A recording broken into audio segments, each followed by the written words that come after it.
Hello everybody! Welcome to another stream by yours truly, Kitty Bunny! Yay!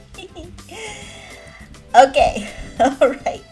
We are kicking off the week before Valentine's Day with some lovey-dovey games! Ooh. Okay, so I decided to make this week a little special. Get everyone in the lovey-dovey mood. So we're gonna start off with I Love You, Colonel Sanders today. Yes, and then of course we have the rest of our week scheduled lined up here, as you can see. So today kicks off our love week. I'm gonna call it Love Week in this month of love. And of course, real quick announcement for those who missed it. A week from now, actually, on Valentine's Day, I will debut my human form. So join me on February 14th at 3 p.m. CST for my human form debut. I won't have to be a bunny anymore. Yay! Although I am a cute, chubby little bunny. Hey there, Teen Shad. I'm sorry. It's been a while. But yes. So join me in a week, and if you have nothing to do for Valentine's Day, you can come see me. I will be your Valentine's Day present. Okay, so let's go ahead and let's get started. I am very excited to play this game. I have never played it before, but it looks great. It's I Love You, Colonel Sanders. Okay, alright.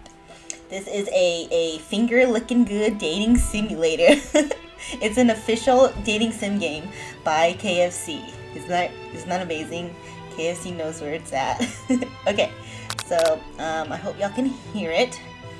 So let's go ahead and do new game.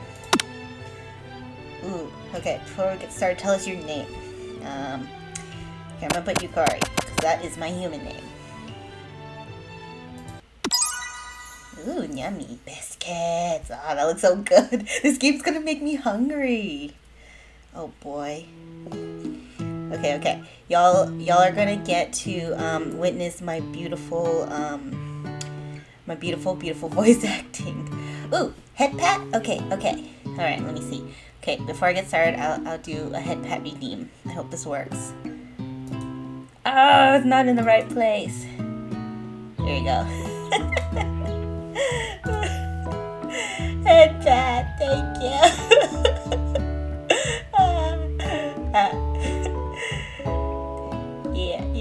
Pet my fluffy head all you want.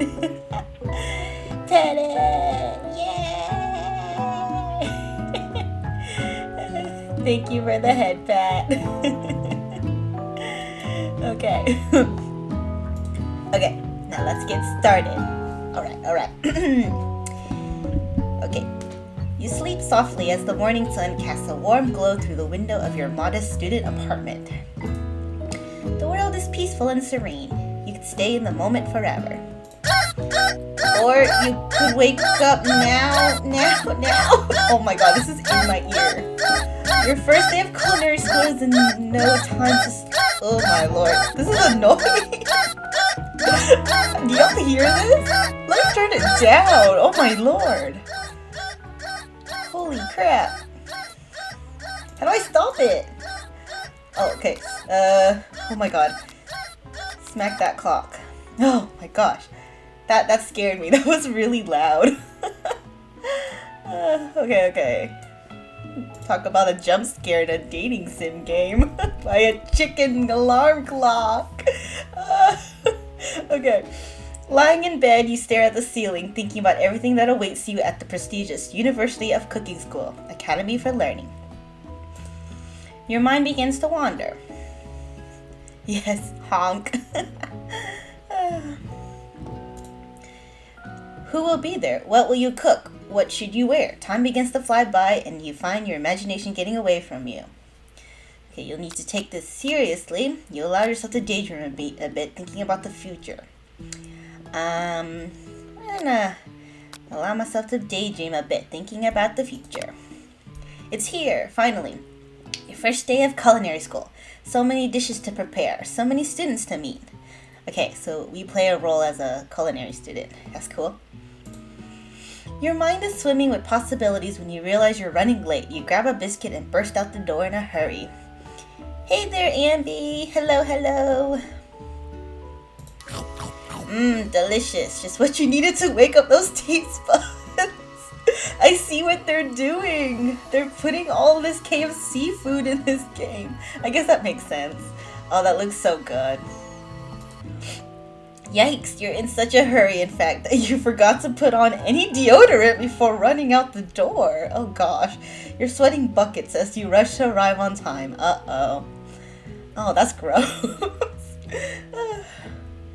I know, so like, everybody go get KFC after this. This is actually a free game if anybody wants to play it themselves. It's free on Steam.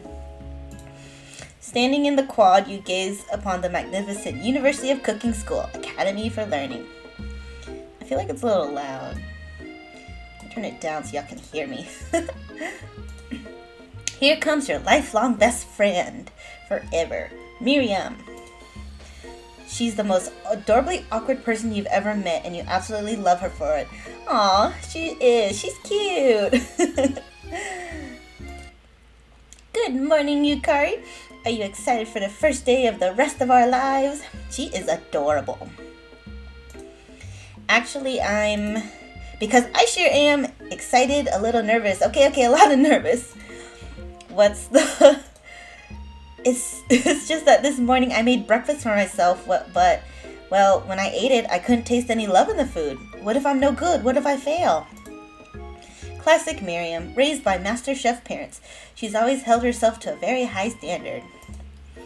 Ever since we were little babies playing together and you rescued me from that quicksand box, it's been clear to me that you're the most loving and caring person I know. You're going to do great. Oh, she's crying. But with University of Cooking School Academy for Learning's famous 3-day only semesters, I'm afraid of being left behind and never catching up. What? The semester's only 3 days? Wow, how lucky. A sweet girl, Miriam has always had a flair for the dramatic.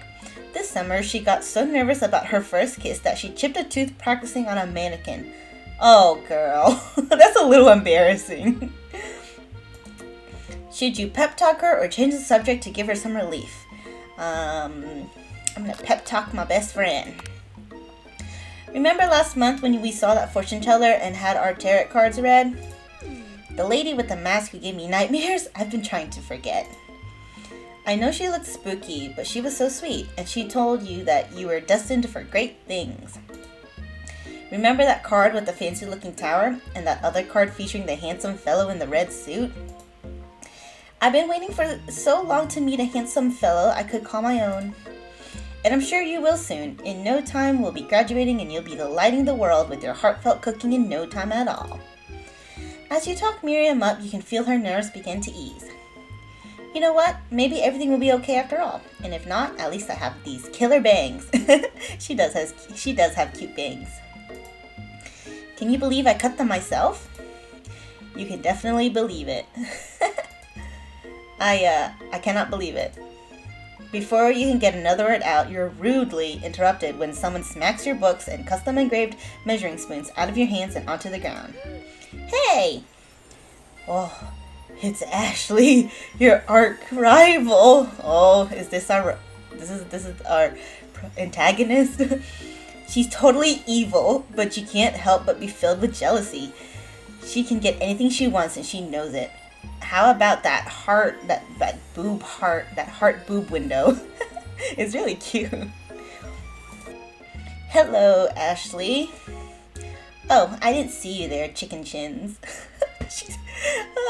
So she's the classic, like, bitch for our dating sim and protagonist here. Oh, but she's really cute. Oh my gosh, do you see her thigh highs? Oh my god, her stockings have little chickens on them. Oh my gosh, that's so silly. So cute.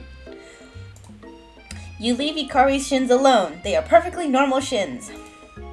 Ugh, you can't stand Ashley. Even her name is annoying. You know for a fact that it's actually Ashley, but she had to add extra letters to make herself feel better than everyone. This girl's a little extra. If anyone here knows what perfect shins look like, it's us. We're not going to let you or your really weird insults get to us. Across the quad, you see Ashley's best friend, Van the man. Oh gosh, has stopped to look at his own reflection in the mirror. His pants are so tight you can see him casually working out his glutes while he styles his hair. No lie, they're rockin' glutes. Like his butt, like he has a nice ass. This game is so ridiculous, I love it. Van. You rang, oh my gosh. Oh my god. I can't with this game.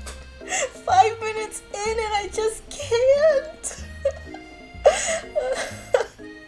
He looks like a JoJo character. He's not. Oh my god. I can't. This is so. Oh my god. I'm sorry. This is so funny. Oh. Okay. You've never been sure what their arrangement is, but as long as you've known them, Ashley and Van have been just as close as you and Miriam, but substantially more devious. Oh my gosh, he totally is a JoJo character. Okay. I can't believe that University of Cooking School Academy for Learning would ever allow people like you to attend as students. I know, right? You think they'd just hand us our diplomas now. Or maybe hire us on as professors. You amateurs could learn a lot from us. With the first day of school about to start, there's just not time to properly tell these two off, so you resist the urge. Hey there, freak. You're joining us for I Love You, Colonel Sanders. I just met our freaking, I guess, rival girl. Arch rival. And then her best friend, this JoJo looking character over here. Let's go, Miriam. See you later, you losers. As you approach the door, you see a goofing looking kid pushing hard against the window directly next to it. Did he just fart? Oopsie. I think it's broken. You reach forward and easily pull the door open. That should do the trick. I love you! I think you mean thank you? My name is Pop, and I was named after my Pop. He's old. Oh boy. Could someone like this also be a student at the school? He must be one heck of a chef. Also, his name tag clearly says Bob, but I guess he's reading it upside down. Oh gosh. Hi Pop, I'm Yukari, so... Are you going to make me hold this door all day? Nope. And with that, the young man walks into the building ahead of you. Is it just me, or is he kind of cute? Oh boy. Our best friend is gonna go after that little chef. I think it's just you. You both shrug your shoulders before following him into the building. You stand at the edge of the room, unsure where to sit. Other students wander in and keep themselves busy chit-chatting. A scuffy-looking pooch takes his place at a podium at the front of the class. Adorable. Oh my god, is this our teacher? Now, quiet down, everyone. He's on a little column. Oh my god, so cute. Oh. Who is this unreasonably cute pup, and why is he in our culinary class? You must be Sprinkles, head instructor and CEO. Oh, Teen Chat, you want a belly poke? Okay. Alright, we're going to belly poke. Where's my belly poke? Uh-oh. Hold up. What's going on here?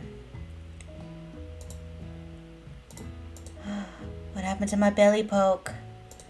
It's not working. Wait, hold up. I'm so confused.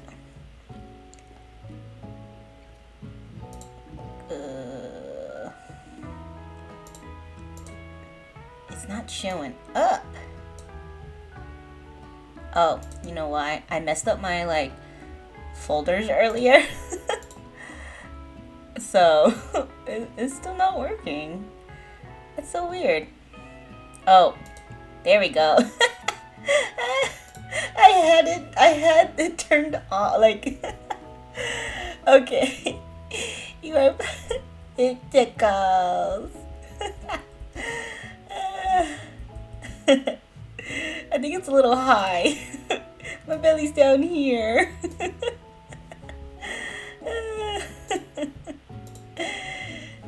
Okay, no more poking. Okay, back to culinary school. Okay. This dog is apparently our teacher and the CEO of the school. Please, call me Professor Dog. I may be cute and little and fluffy, but I still demand respect. Woof. Wow, they could have chosen a more original name. What? A cute dog is our professor? This is the best school ever! I guess only a dog's nose is capable of picking up all the nuances of fine dining. Out of nowhere, wind begins to rush around you as a swirl of cherry blossom petals fill the air inside the classroom. Oh boy, here we go. I'm chilly. Someone close the window. And then he walks in. Oh no. He's followed by cherry blossoms. Oh, what a romantic setting. You're immediately swept up in the aura of this new student and his remarkable goatee. The student has a goatee. I feel like he looks a little old for the class. Who knew anyone could be so handsome? Time stands still. Oh my god, I can't stop laughing. This is so silly. It's him! Thank you for the subscription, Freak. I appreciate it. It's him, if it isn't my favorite student, Harland. What? Is that Colonel Sanders' name? Colonel Sanders interrupts Sprinkles, Professor Dog, before he can finish his sentence. Please, call me Colonel. I love how you're throwing hearts around, Teen. It's very fitting for this game. Colonel Sanders. A hushed murmur rolls through the classroom as Colonel Sanders walks down the aisle of desks. Suddenly, the room is sweltering. Sweat begins to bead across your brow. You feel like everyone is looking at you, and you're not entirely wrong. And this over here must be Sweaty Sweats a Lot? Maybe we should open that window back up before Faucet Pits melts into a puddle and evaporates entirely. Hold on just a second. Nobody talks to my friend like that. You two both know my name. We were in the same kindergarten class. And what is with all your really weird insults? Besides, when Yukari sweats, it's not gross. It's beautiful. Look at that shimmer. Really? Are we really gonna talk about my sweat? You turn to find Colonel Sanders standing right in front of you. Oh my gosh. Colonel Sanders, beautiful angel that he is, stands before you, smiling gently, his hand outstretched. Boy, howdy, this costume gets hotter than a Kentucky fryer. He is a southern man. Oh, this is so great. Oh. Please, use my handkerchief. This is so typical romance tropes, but it's so amazing. Oh. You freeze up. Colonel Sanders is talking to you. Oh my gosh. Look at this. Wait, Colonel Sanders is talking to you. About how sweaty you look? You're completely mortified. This can't be your first interaction. What if he never forgets this moment? How will you respond? I'm just gonna take the handkerchief. You stretch out your hand and Colonel Sanders places a fine silk handkerchief in it. Yep, he is going to remember me. It's so beautiful. You hesitate to press it to your face, but when you do, the feeling is transcendent. It has his natural scent on it. It smells of the most delicious chicken you've ever smelled. Here it is, everyone. Colonel Sanders smells like chicken. I can't with this game. I'm gonna die of laughter. Oh. Professor Dog steps in to settle the class down and set some ground rules. Welcome to the University of Cooking School Academy for Learning, the greatest culinary academy in the world. The birthplace of culinary legends past, present, and future. Many challenges await you. There will be tears, there will be blood, there might even be really adorable tiny food. And when all is said and done, there will be a battle. You will lift your sporks and compete in the broom cooking arena.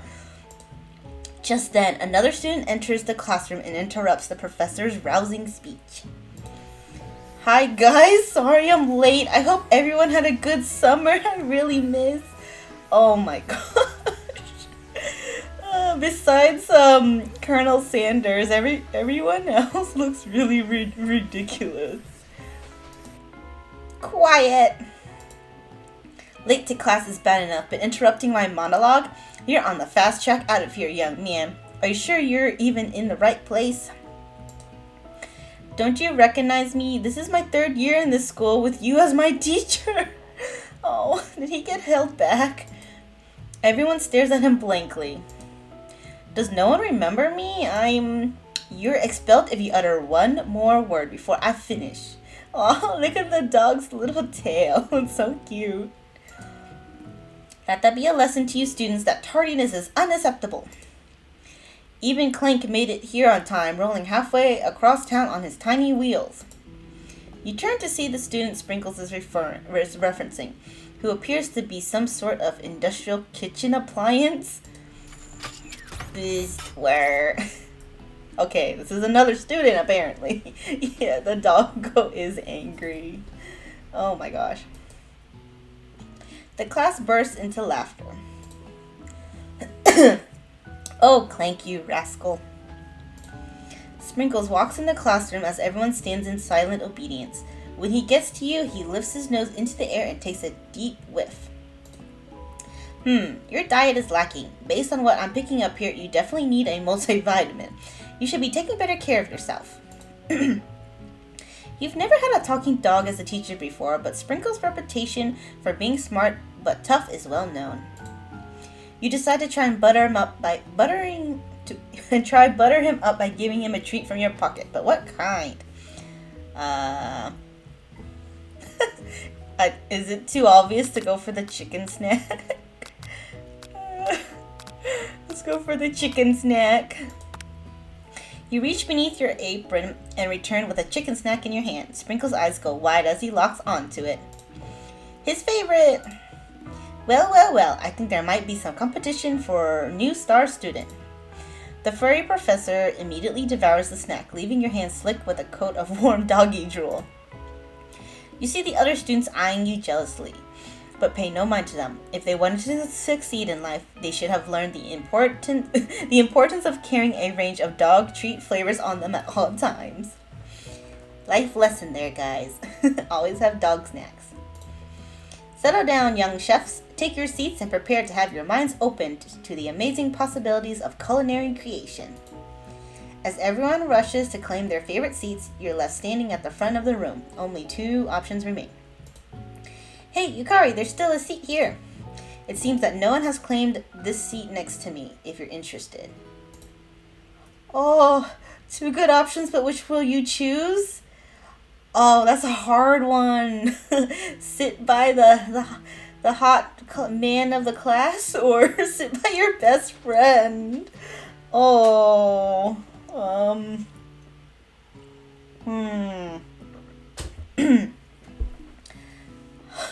don't know which one to choose. Like, I want to choose. I want to sit by my best friend, but if I sit by the colonel, will that give me brownie points? You know what? I'm gonna be a good friend and sit by my best friend. Hopefully, this doesn't screw up my chances with him. Chat is split, colonel or friend. Oh man. You know what? I should have had a coin so I can flip or something. I'm bad at making choice deciding. Okay, I'm just gonna do sit by best friend. I'll make it up to the colonel later. And plus, I'm stinky right now. I don't want to sit next to him apparently because I'm stinky. Okay. You move to take your seat by Miriam. I'm so glad to have you near me to support me through this class. Of course, you're my best friend. Who else would I sit by? Colonel Sanders? He has a magnetic personality, and there's a seat open right next to him. If he had sat there, you might have gotten to know him a little better. Okay, friend, you want me to sit next to you or not? Or are you being a good wingman and like trying to get me to go with the dude? I'd never sacrifice our friendship. Besides, I'm sure I'll get a chance to talk to him later in the semester. I've got 3 whole days. That's like a lifetime. So you say, but now that Miriam mentioned it, that Colonel Sanders is just so darn dreamy. As soon as you've settled into your seat, the professor makes an announcement. Think fast. It's time for a pop quiz. Yay, a quiz about me. This incredibly important and surprisingly short quiz will tell me if you are ready for life at culinary school. Keep your knives sharp and your focus sharper. Here comes question number 1. If train A is traveling to point B and train B is traveling to point A, how important is it to wash your hands before cooking? What the heck? Okay, my choices are meh, depends, extremely, looking at you, Pop, doesn't matter at all. I'm pretty sure it's extremely important to wash your hands before cooking. That's right. 4 is to tree as chicken is to... What? Oh. tree is part of a forest, so they obviously made it easy for you. Okay, a chicken is too fat. That's right. What is the most efficient eating utensil ever created? A comically oversized fork, a meat tenderizer, a spork. I'm pretty sure it's a spork. That's right. What food is best for a broken heart? Are you serious? Okay. Anything as long as it is prepared with love and not too much salt. Camel meat. Ugh. A pancake that looks like a silly face. I kind of like the pancake answer, but I'm thinking it's probably prepared with love answer. I don't know. This was a hard one. Like, I mean, I don't think camel meat is the right answer. This is a trick question, I feel. You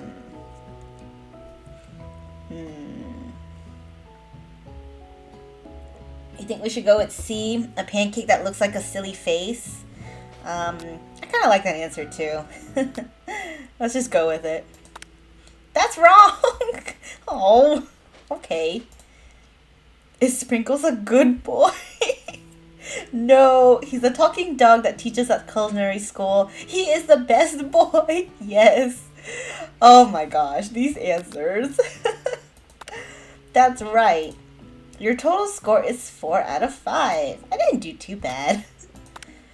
Only one wrong? Not too shabby. You might just do alright, kid. You look up to see that Colonel Sanders has been watching you tally your score. He nods with approval. Oh, I got the Colonel's approval. May I have your attention, students? I have an important announcement to make. Time for lunch! Ooh, that isn't an important announcement. Wow, the cafeteria is as nice as any restaurant you've ever eaten at. It makes sense that a school dedicated to cooking would also be serious about eating. A delicious fragrance wafts through the room and tickles the end of your nose. Your mouth waters. Do you smell that? That must be our lunch. It smells crazy good. Everyone, can I have your attention? Is it about lunch? No, I just wanted to apologize for my tardiness. You see, I was... Howdy, folks. I'd like to make an announcement. I love how he's Southern. I'm from the South myself, so this is just great. Hey, it's about lunch. This Colonel is just cutting him off. Yes, very rude. Everyone cheers. But shh. Lunch, lunch, lunch. She says shh. In honor of the new semester, I have prepared something special to share with everyone for lunch. That must be the smell I smelled. Indeed, that smell. You hold your breath, waiting to see what food this mysterious student has created. You've heard that he's very talented, but were the rumors true? Is this? Colonel Sanders lifts a large bucket above his head. Its contents glimmer in the light. Ooh, that looks so yummy. Oh my gosh, guys, I'm gonna have to get KFC after this. This looks so good. I just realized I didn't eat dinner yet, so this was probably not the best game to play on an empty stomach. Okay. Piled high are huge pieces of chicken, breaded and fried to a crispy golden finish. Oh, you got KFC? Did you seriously get it already? Okay. Oh, you did. Nah, you played me. Okay, freak. I'm gonna hydrate. Let me get a drink of water. Oops. I accidentally turned on my heater. No. You got Subway earlier? Okay. Well, then tomorrow, either tonight or tomorrow, everybody, you must go get KFC. I actually do like KFC. It's actually pretty yummy. I really like their little mini chicken sandwiches. Oh yeah, Jack in the Box. I like Jack in the Box too. I love Subway and Jack in the Box. Actually, their new Their new fries are so good. Like when they first came out and I tried them, I went to KFC like every day to get to get the fries for like a week because they were so yummy. So if y'all haven't had it, y'all should get it. All the lemonade was bad the last time you had KFC. Okay, well maybe don't get the lemonade. Just go there for their chicken. The chicken and the fries. Those are my favorite. Okay. Did I read that? Anyways, piled higher, huge pieces of chicken, breaded and fried to a crispy golden finish. The aroma envelops you, and you begin to feel warm and safe. Colonel Sanders has filled a bucket with chicken? What a novel concept.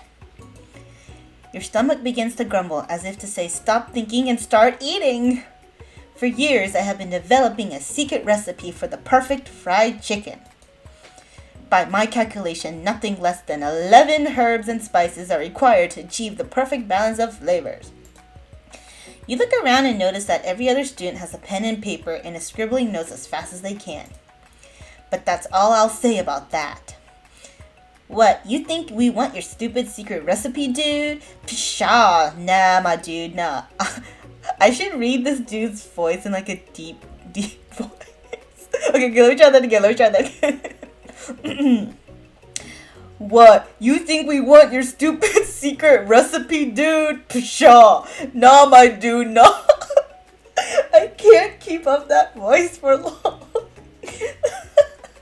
How was my impression of this JoJo character? I'm just drafting a last will and testament in case one of those ingredients is poison. Got him. He looks around nervously to see if anyone else is laughing at his sick burn. You wait to see what zinger Ashley has prepared to follow up, but she suddenly takes a different approach. Yeah, and I was just like writing in my diary. I'm gonna give her like a preppy preppy girl voice. Dear diary, today I smelled something beautiful. I knew at that moment that only the hands of a true gentleman could fry chicken so tender.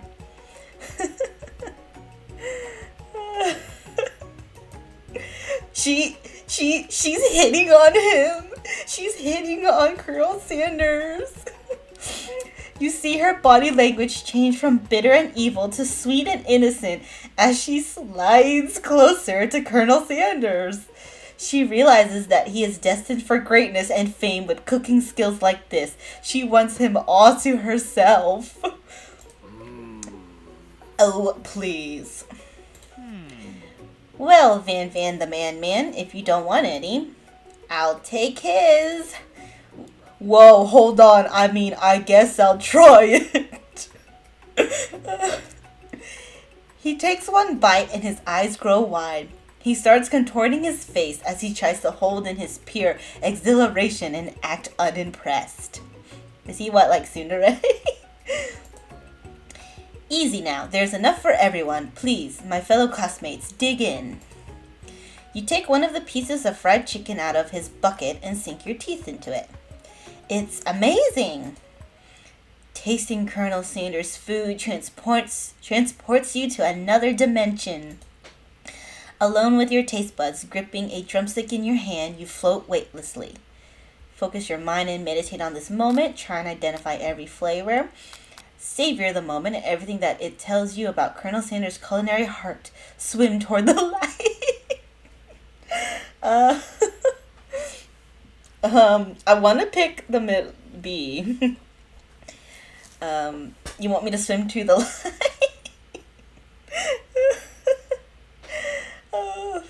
Oh gosh. And it tells you. Okay, I just swim towards the light. Somewhere up ahead, a bright light beckons you.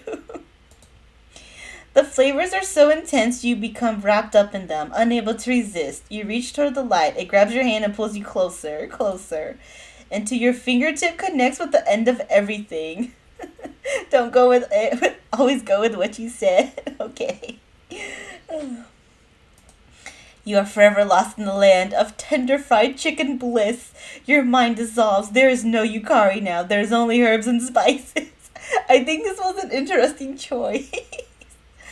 Hey there, Neku, Demon Lord Neku. Hello, hello. We are playing chicken dating sim, and it is totally ridiculously great. We just bit into the first KFC bite, and it's transporting us to bliss. Oh my gosh, this is so ridiculous. Though Miriam tries to revive you, she cannot. What? Wait, what? I got game over. No, already? Oh. Okay, I'm not listening to you anymore, freak. Oh. Okay. I didn't know we can get bad endings. Oh. Wait, do I have to start over? Okay, cool. Okay. Oh, I didn't have to start over. Apparently I chose the wrong answer. Okay. Let's go through this again. Okay, Neku, you can witness the beginning of this beautiful scene. Okay, wow, the cafeteria is as nice as any restaurant you've ever eaten at. It makes sense that a school dedicated to cooking would also be serious about eating. A delicious fragrance wafts through the room, and it tickles the end of your nose. Your mouth waters. Do you smell that? That must be our lunch. It smells crazy good. Miriam is our best friend. Everyone, can I have your attention? Is it about lunch? No, I just wanted to apologize for my tardiness. You see, I was... Howdy, folks. I'd like to make an announcement. Here is our man, Colonel Sanders. Hey, It's about lunch. Everyone cheers. But Shh. Lunch. She said, shh. In honor of the new semester, I have prepared something special to share with everyone for lunch. That must be the smell I smelled. Yeah, Chicken Man is rude to the no-name kid. Indeed, that smell. You hold your breath, waiting to see what food this mysterious student has created. You've heard that he's very talented, but were the rumors true? Is this? Colonel Sanders lifts a large bucket above his head, its contents glimmer in the light. Piled high are huge pieces of chicken, breaded and fried to a crispy golden finish. Yeah, he's looking all buff and everything. I know, Colonel Sanders is a Ike man. Yeah, a pretty boy, anime pretty boy. The aroma envelops you, and you begin to feel warm and safe. Colonel Sanders has filled a bucket with chicken. What a novel concept. No one... He's such a good-looking dude. No one can compete. Your stomach begins to grumble as if to say, stop thinking and start eating. For years, I have been developing a secret recipe for the perfect fried chicken. By my calculation, nothing less than 11 herbs and spices are required to achieve the perfect balance of flavors. You look around and notice that every other student has a pen and paper and is scribbling notes as fast as they can. But that's all I'll say about that. Okay, so I decided to give this JoJo-looking character a very deep voice. Okay, let me try this again. What? You think we want your stupid secret recipe, dude? Pshaw. Nah, my dude, nah. I'm just drafting a last will and testament in case one of those ingredients is poison. Got him. He looks around nervously to see if anyone else is laughing at his sick burn. You wait to see what Zinger Ashley has prepared to follow up, but she suddenly takes a different approach. Yeah, and I was just writing in my diary. Dear diary, today I smelled something beautiful. I knew at that moment that only the hands of a true gentleman could fry chicken so tender. You see her body language change from bitter and evil to sweet and innocent as she slides closer to Colonel Sanders. She realizes that he is destined for greatness and fame with cooking skills like this. She wants him all to herself. She's hitting on our main man. She's our rival, by the way. Oh, please. Well, Van the man, if you don't want any. I'll take his. Whoa, hold on. I guess I'll try it. He takes one bite and his eyes grow wide. He starts contorting his face as he tries to hold in his pure exhilaration and act unimpressed. Easy now, there's enough for everyone. Please, my fellow classmates, dig in. You take one of the pieces of fried chicken out of this bucket and sink your teeth into it. It's amazing. Tasting Colonel Sanders' food transports you to another dimension.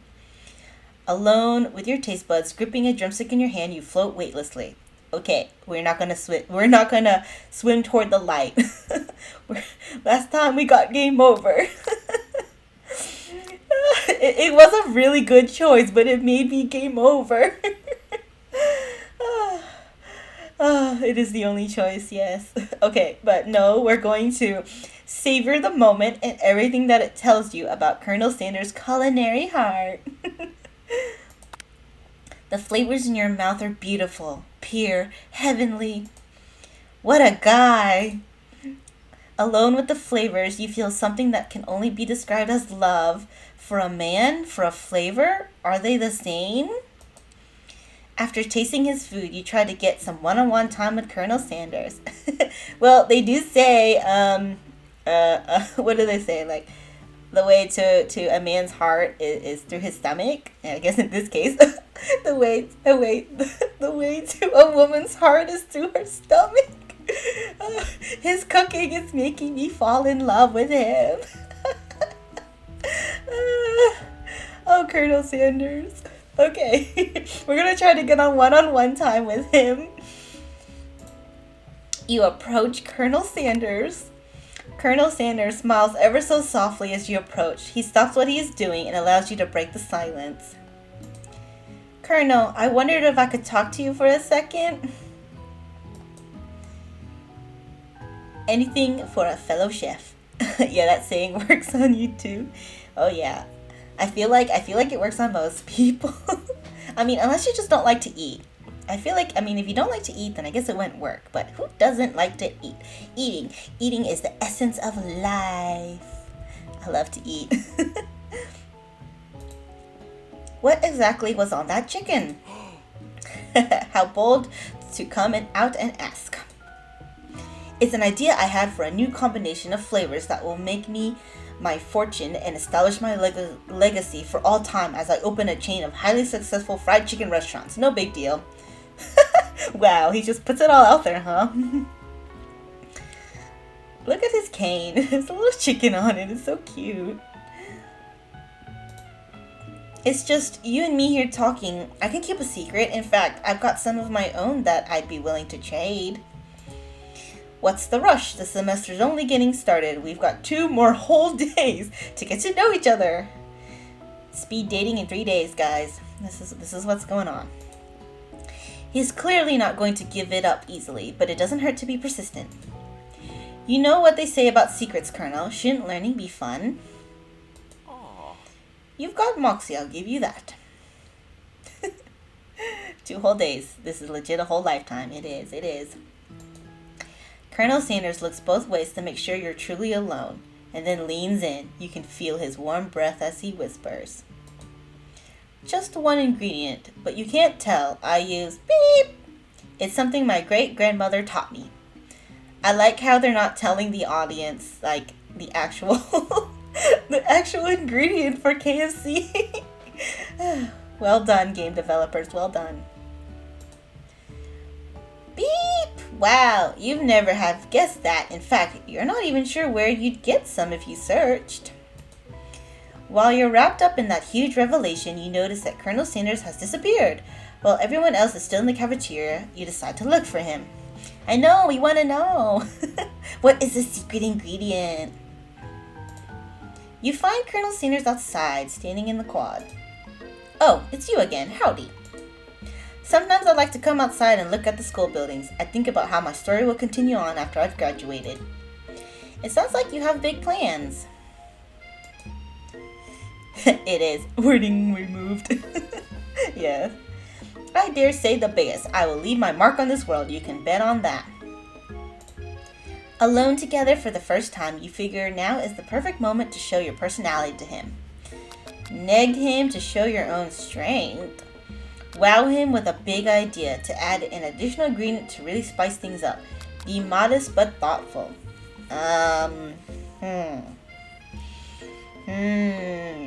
If you were Colonel Sanders, how would you want to be hit on?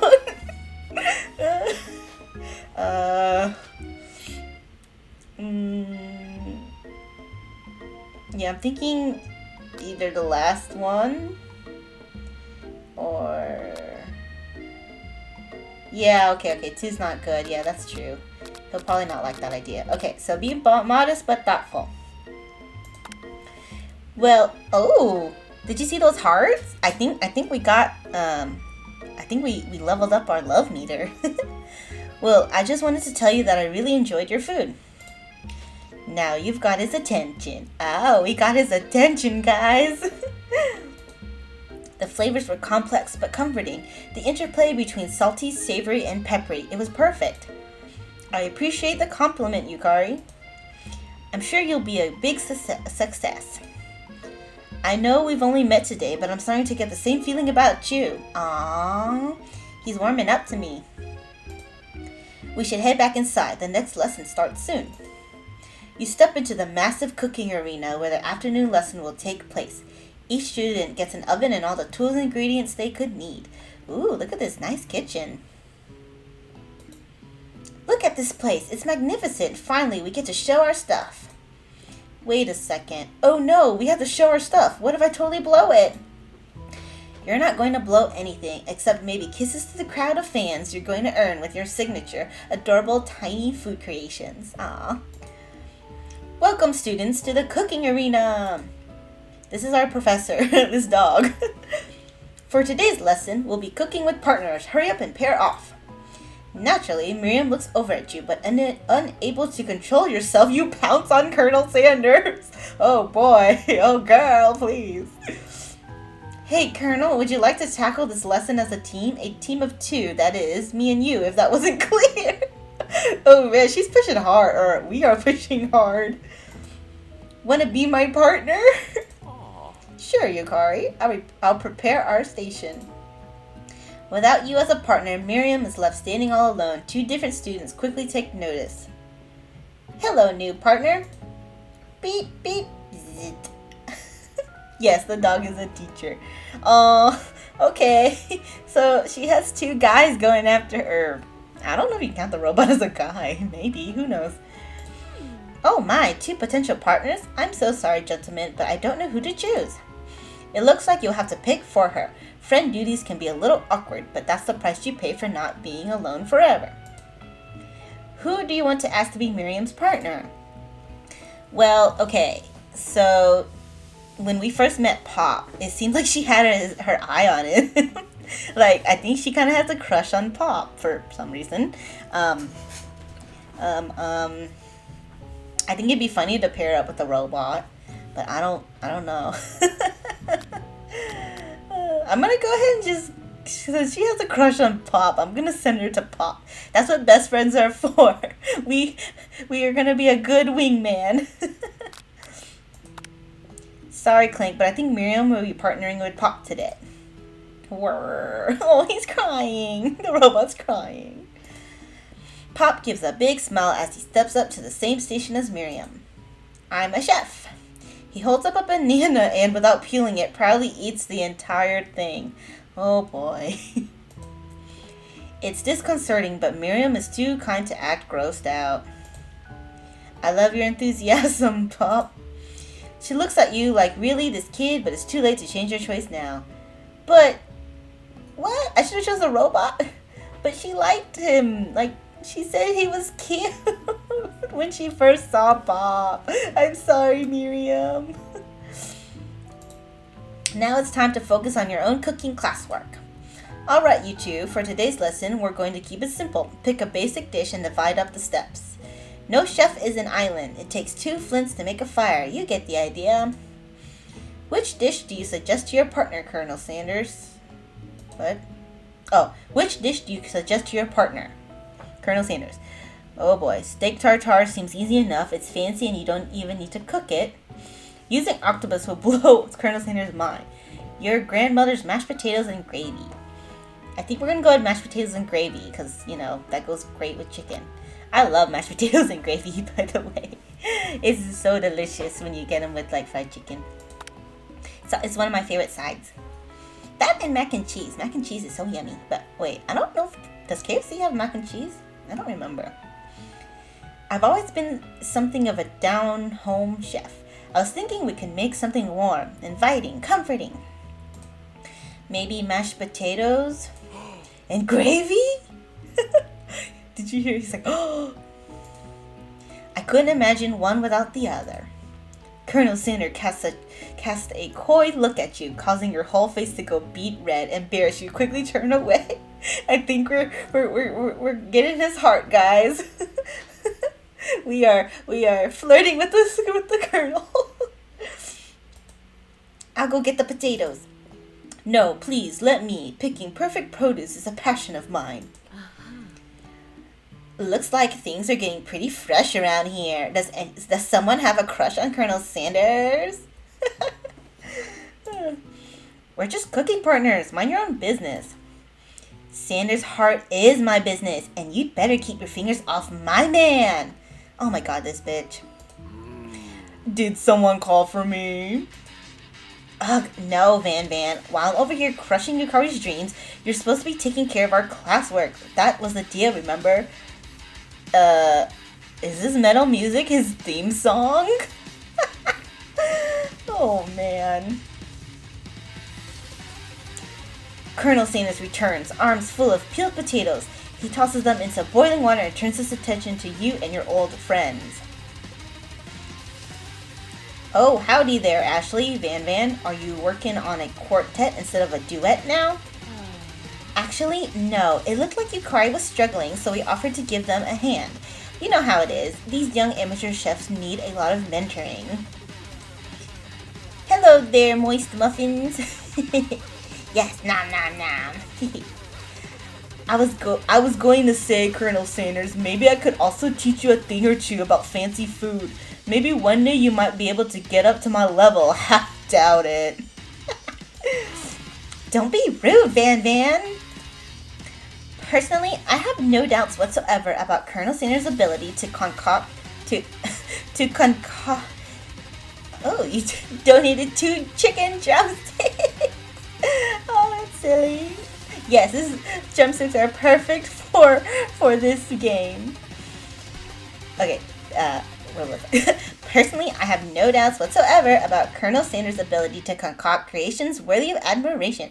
After all, your fried chicken was quite spectacular. I'm giving her a preppy voice. But Colonel, if you ask me, I might make a better partner for you than this thing that has positioned itself at your station.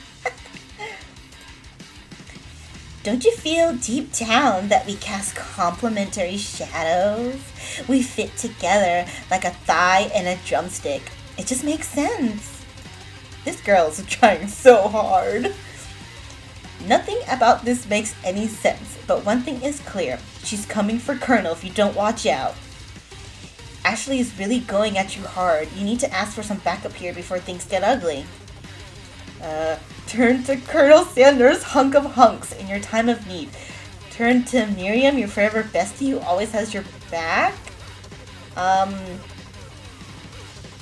Well, I don't think you would turn to the man you're you're both fighting after. I guess your bestie usually is wingman. So we're gonna go with the bestie. You turn to Miriam, and as soon as you find her, she senses it and looks back. This girl's friend in need radar is second to none. She immediately comes running over. Is somebody threatening my friend? I will destroy them. I actually think that Ashley and Van were just leaving you in the dust. Oh, leaving you in the dust. I don't know how to say that. My skills as a chef, perhaps, but stepping away from this competition, you are sorely mistaken. Miriam, you are a loyal friend, but Yukari is my partner for today's activity. You look for Sprinkles in hopes that he might step in, but he's nowhere to be found. Darn those cute corgis and their short but sturdy stature. You look down at your station and realize that, in the tension of the moment, your hands have been cooking on autopilot. Distracted by the drama, you've already crushed the boiled potatoes into a perfectly creamy, mashed texture, with plenty of butter and cream for flavor. It's as if your natural passion guided you through the steps you know so well while your attention was elsewhere. You know just what to do. Colonel Sanders extends his hand. He's holding a beautiful white porcelain gravy boat, out of which pours a smooth brown gravy, smothering your nearly finished potato dish. He wetted my potatoes, guys. Gravy flows down the mound of mashed potatoes. The results look spectacular. Granny would have been proud. Ooh, that looks so good. Who wants to eat it with me? Colonel Sanders holds a spork out to you. You reach out and grab hold of it, but he doesn't immediately let go. The two of you stand, holding the same spork, and for that small moment, all of the madness and pressure in this crazy world stops. Oh, we're having a moment. Your eyes lock. The moment is electric. Time stands still. If you love something, set it free. What? Together, you dig the utensil into the mashed potatoes and lift a heaping sporkful up. When you see Ashley with a sinister look, you know she's plotted against you to be with Colonel Sanders. Oh shit, what did she do? And then, filled with rage and without thinking, you fling the sporkful of mashed potatoes right into Ashley's stupid, beautiful face. Van, do something! Do something! Oh my god! Scooping up a fingerful, Van tastes the dripping mashed potatoes and gravy and realizes that it's delicious! Horrified by this revelation, he slinks away. Will he ever be able to cook something with so much love and integrity? Hold on right there, Yukari. We do not waste food in the broom cooking arena. Colonel Sanders, I expect better from you. If you throw one more spoonful, you'd both better be prepared to eat it from wherever it lands. Can I ask potatoes face? Okay, so what if the potatoes lands on Ashley's boobs? I gotta eat it off her boob. Van rushes back over, a covered dish in his hand. Mashed potatoes with gravy? Oh, okay, this is Van. Mashed potatoes with gravy? Pathetic. In just a few minutes, I've prepared a full meal. Gaze upon my specialty braised tentacle of octopus in my silky saltwater sauce, plated on a battle axe blade forged by my supreme chef ancestor. I can't. I just can't. Oh my god, look at this ridiculous dish. Oh my gosh.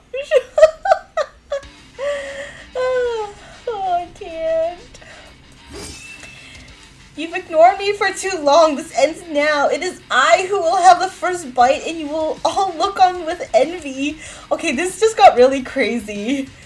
The interrupting student rushes at Van and swipes a bite of his signature dish right off the plate. No, don't! Something about this dish doesn't strike my nose quite right. I think the octopus was rushed and may have turned in the process. The results could be toxic. Too late, it has been eaten. I think I left something in the oven. I don't feel so good. It killed him! Oh no! He died! Oh! Everyone step back, don't take another bite! When you look back at the plate, the rest of it is gone. You notice the tip of the tentacle being slurped up in Pop's mouth. Pop winces in pain for just a moment, then is almost immediately back to his oblivious self. Oopsie. Tastes like poison. The entire class has gathered to watch Pop's final moments.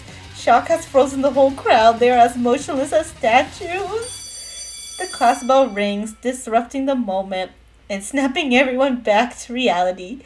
It would appear that Pop's enthusiasm for trying new things, despite obvious danger, has inoculated him against poisons of all kinds. I'm not sure the professors here make enough money.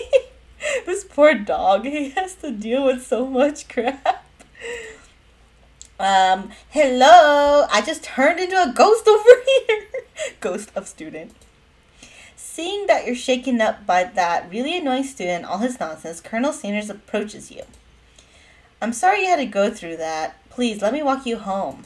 Ah? What? Like for real? Oh, come on. Poor ghost of student.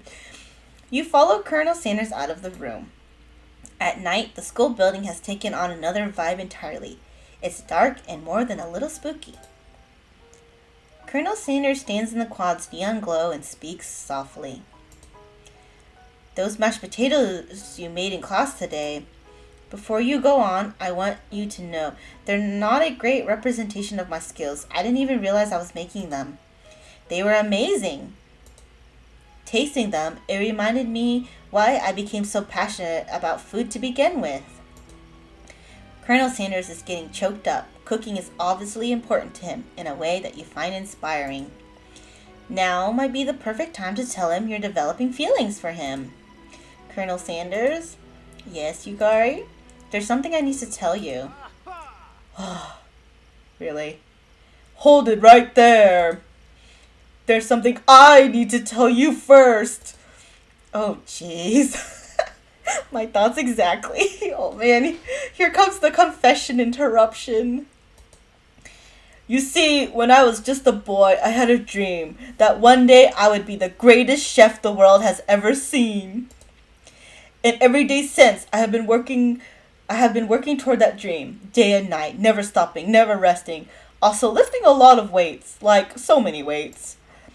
We should follow our dreams with all of our hearts, that our souls may grant them like wishes floating on a shooting star. Hey, no, you...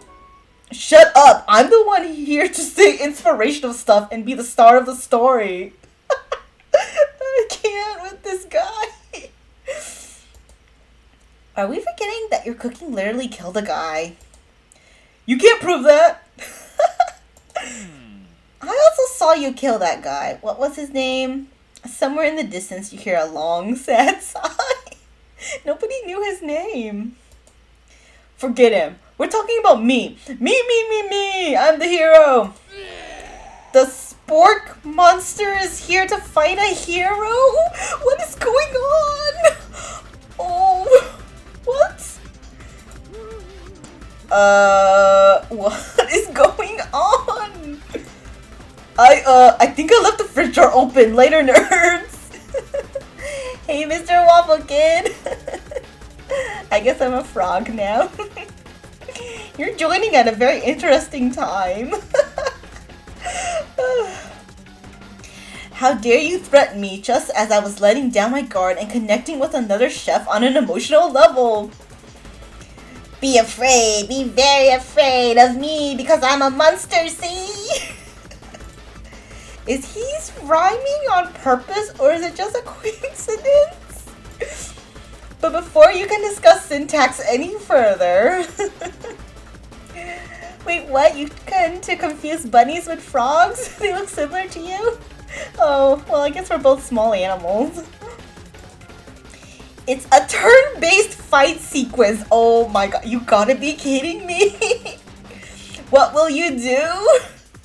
Oh, they really do. Oh my gosh. Okay, well, what are we doing? Attack or defending? Oh man, I don't know. I thought we were just gonna date Colonel Sanders, not fight.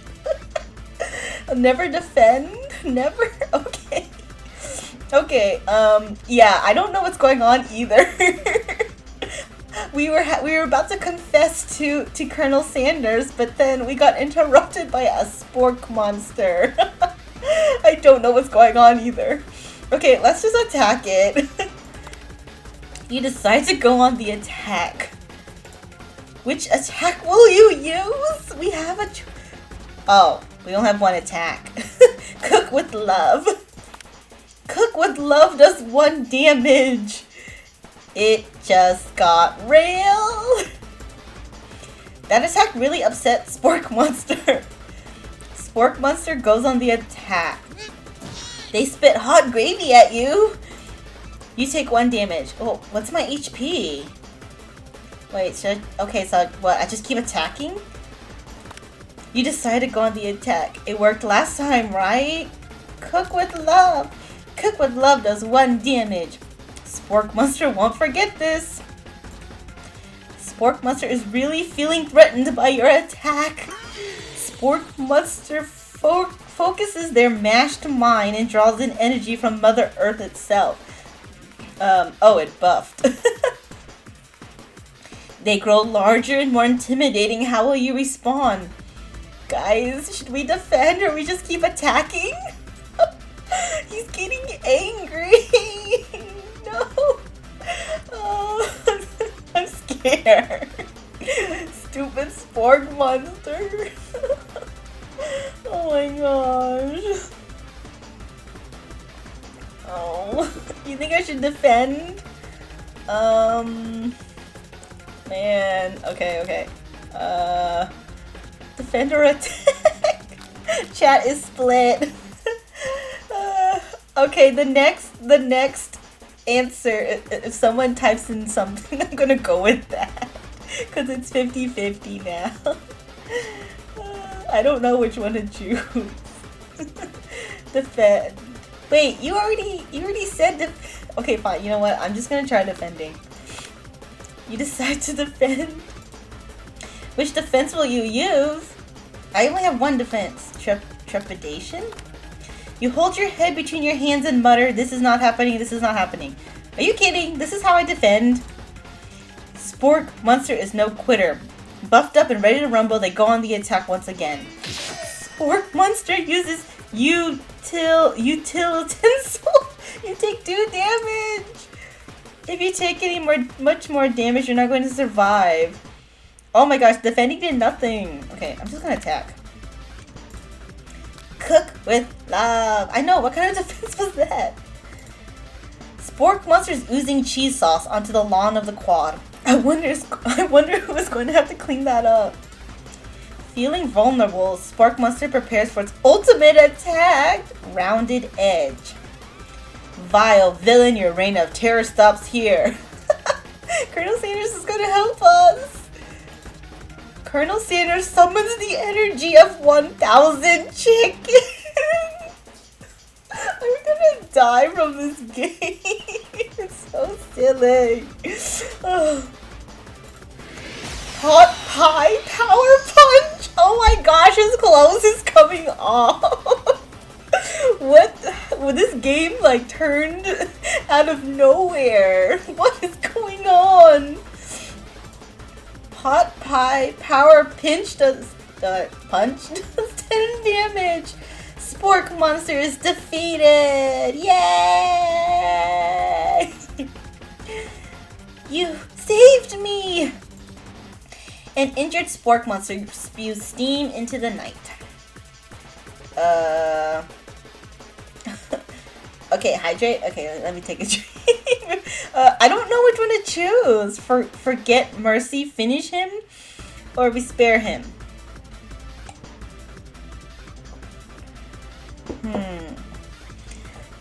What would Colonel Sanders do? I'm thinking he's a sensible, kind man. So I think he would spare the beast.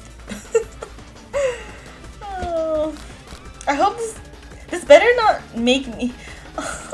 Wait, we can't eat the Spork Monster. He's a spork. He's not food. Okay. Since we have spare, it seems to be the most popular one. Okay, spare. You manage to tamp down your disgust at the sight of this gnarly beast long enough to realize that he is still a living creature with a pure soul who deserves your pity, not your wrath. Be gone, beast, and don't you dare come back for a follow-up encounter tomorrow. I won't forget this, and I certainly won't be back like you said. The spork monster scuttles off into the night. The defeated monster left behind a special item. Oh, nice. It appears at first to be a cookbook, but upon closer inspection, it's much more. It's a book of magic spells with a golden chicken on the cover. Hey, I think we chose the right, thing. You open the cover and find a library card tucked inside.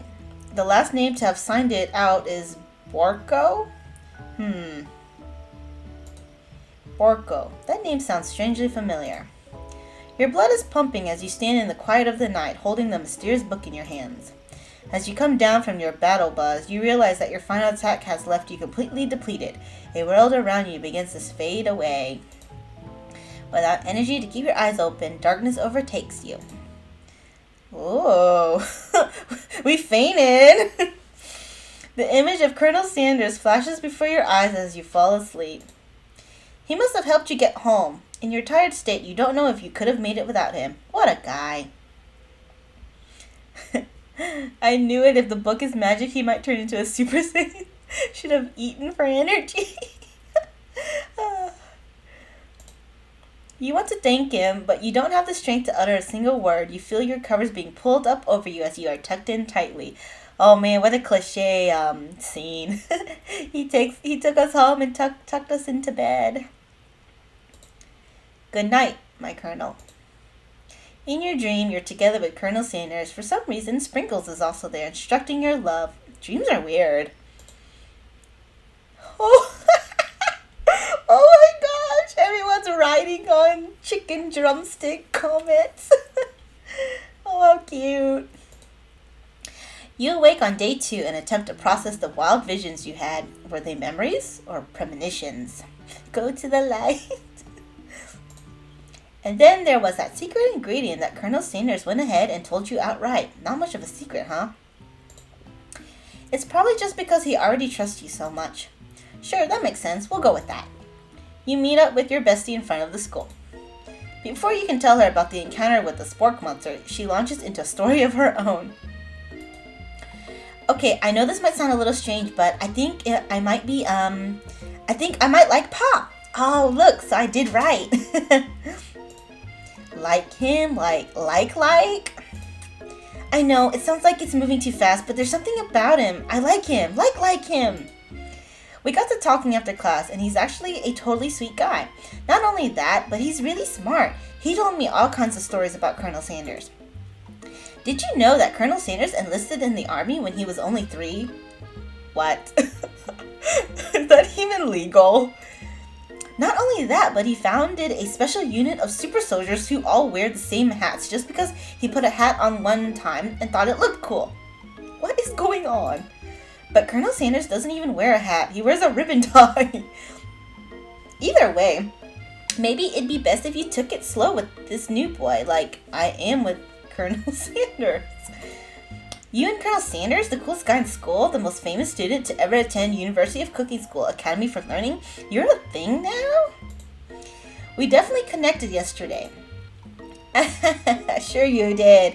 You're great. Why wouldn't he be into you, I guess? Laughing at the implication that you and Colonel Sanders might be a thing is definitely not cool. You are great. Yeah, I'm great. You have an idea about how to prove that your love is real. Well, if he's not into me, why did he tell me one of his secret ingredients? Your bestie's eyes lit up. A secret ingredient? Yeah, I just said that. A secret ingredient. Is there a dramatic echo in here? Miriam checks to make sure you're alone before continuing. So this summer, while I was on vacation with my family, a lovely man approached me in the botanical garden while I was wandering. This can't be good. She just goes into another story. He told me all about his passion for spices. Secret spices. Uh-oh. The man even gave me some to show me what he meant. He said it was a powder created from super duper rare dried flower petals, and that if I did him a big favor, I could have some of my own. Please, Miriam, don't tell me. So I filled my suitcase with them and brought them home. He was so nice. He even met me at the gate when I arrived. Later, when I cooked with them, a very strange feeling came over me, and the flavor was unlike anything I've ever tasted. I think you're being very liberal with the meaning of spices here. Whatever. Anyway, we both share an interest in cooking, so we've stayed in touch, like pen pals. I bet he would love to know more about new spices. Well, I'm definitely not supposed to share Colonel Sanders' secret recipe. And besides, I only know the one ingredient, so I doubt it'd be much use to anyone. What? Fibber? Yeah, I don't understand. She got jealous, so she's making something up. That's what, I don't know if her story is true. Oh, okay, so she did make it up. Okay, please, please. It would mean the world to me. No one has to know it came from you or Colonel Sanders. What do you think? Should you protect Colonel Sanders' secret or share it with your bestie? I'm not gonna tell her. That would be a betrayal to my man. I'm gonna make up a fake ingredient. Yep. You quickly think of a fake ingredient name. I don't know. How about...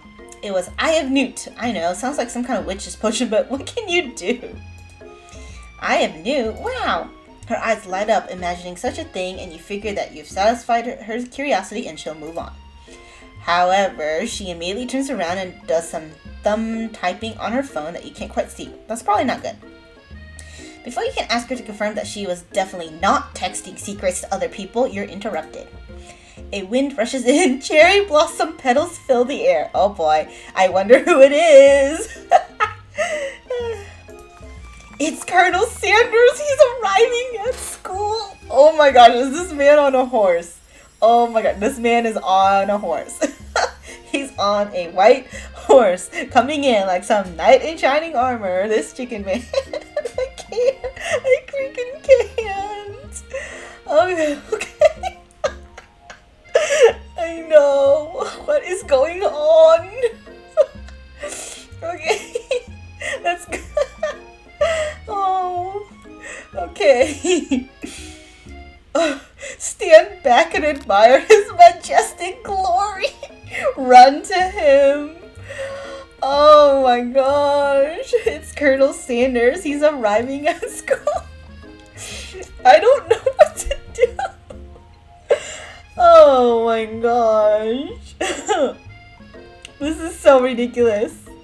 Okay, we'll stay back. Colonel Sanders' horse is truly a thing of beauty. Without ever acknowledging that he's being watched, he does a short horse dance before dismounting with a flourish. He then slaps the beautiful creature gently on its rear, sending it running free into the countryside. Can y'all just imagine this? Oh my gosh, this is ridiculous. You are so struck by the sight of him that you lose the ability to speak coherently.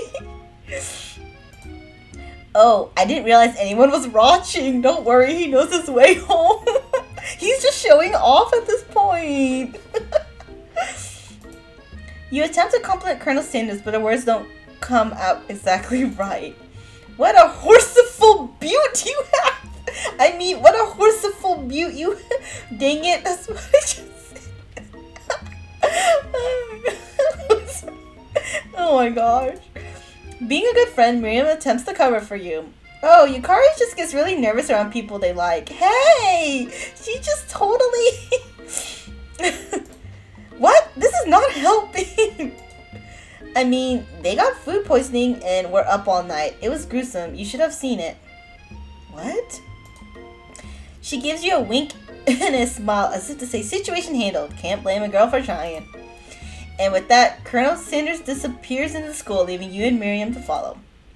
When you enter the classroom, you can see your two rivals, Ashley and Van Van, are doing something bad. By the way, they're hiding. You know, it must be really bad.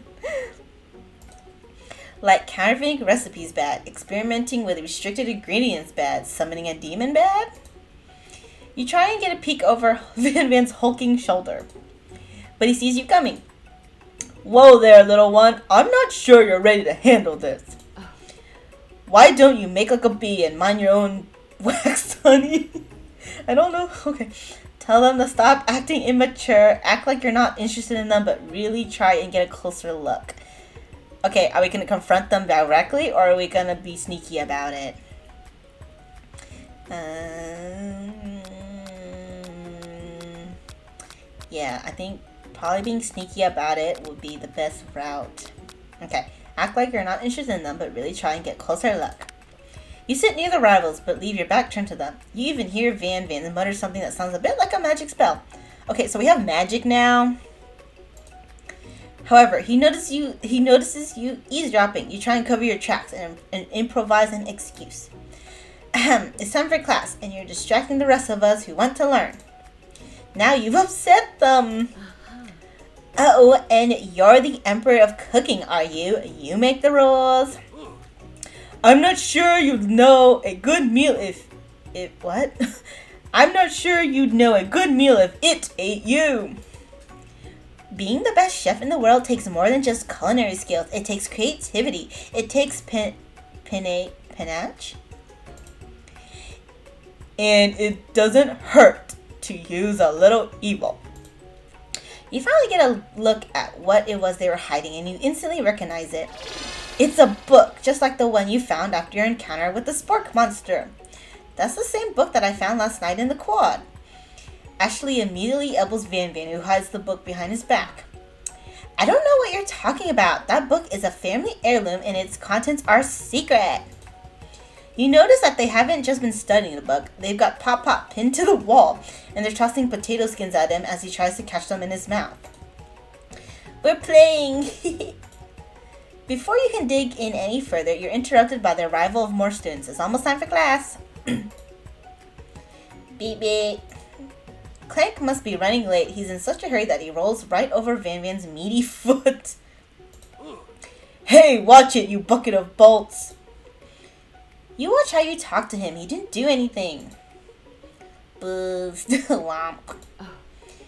Who do you think you're talking to? I've never heard such language, not even from a stand mixer. Womp womp. No, your mother was a stand mixer. Wappy. Van jumps to attack Clank, but Clank shocks Van, sending him flying across the room. Protect me, Colonel Sanders. These crazy men are about to come to blows. I think it must be over me. But I'm not interested in either of them. Look at her evil face. Ashley's tone has completely changed in an instant. She bats her eyelashes at Colonel Sanders. Surely he must know that this is a ruse, right? Gentlemen, get a hold of yourselves. Save it for the arena at least, or don't. Honestly, what do I care? I've got lofty career aspirations to focus on. Maybe I can help you with your business plan. Is this Game of JoJo reference? I really wonder. Just then, Sprinkles arrives to signal the true start of the class day. He's panting, which doesn't seem that abnormal. He's a professor, but he's also a dog. Yep, I would slap the fuck out of her too. Students, please take your seats. I apologize for my late arrival. I spent the morning chasing a car all around town, and my tiny legs are very, very tired. This corgi. But I'm here now, and I hope you're ready to learn. Rub his furry dog belly. He loves it. After he catches his breath, Sprinkles regains control of the classroom. Without further ado, we'll review the global history of my favorite fowl, the chicken. You want to pay attention to the lesson. You truly do. Which is why in 1776, at the signing of the Declaration of Independence, it was a chicken who first signed their name. What? But you can't help but daydream about Colonel Sanders, and you miss most of the important parts. What's the highest and lowest my voice can go? I think doing the Van voice was probably the lowest my voice can go. I'm having trouble with it. High? I don't know. Probably really high. I'm not gonna try right now because my voice kind of hurts from all of the Van voices. But you'll probably hear my highest voice sometime during stream. I'm so glad you're loving the stream, Team Shade. It's very amusing. Okay, I will hydrate. Yes, my throat hurts.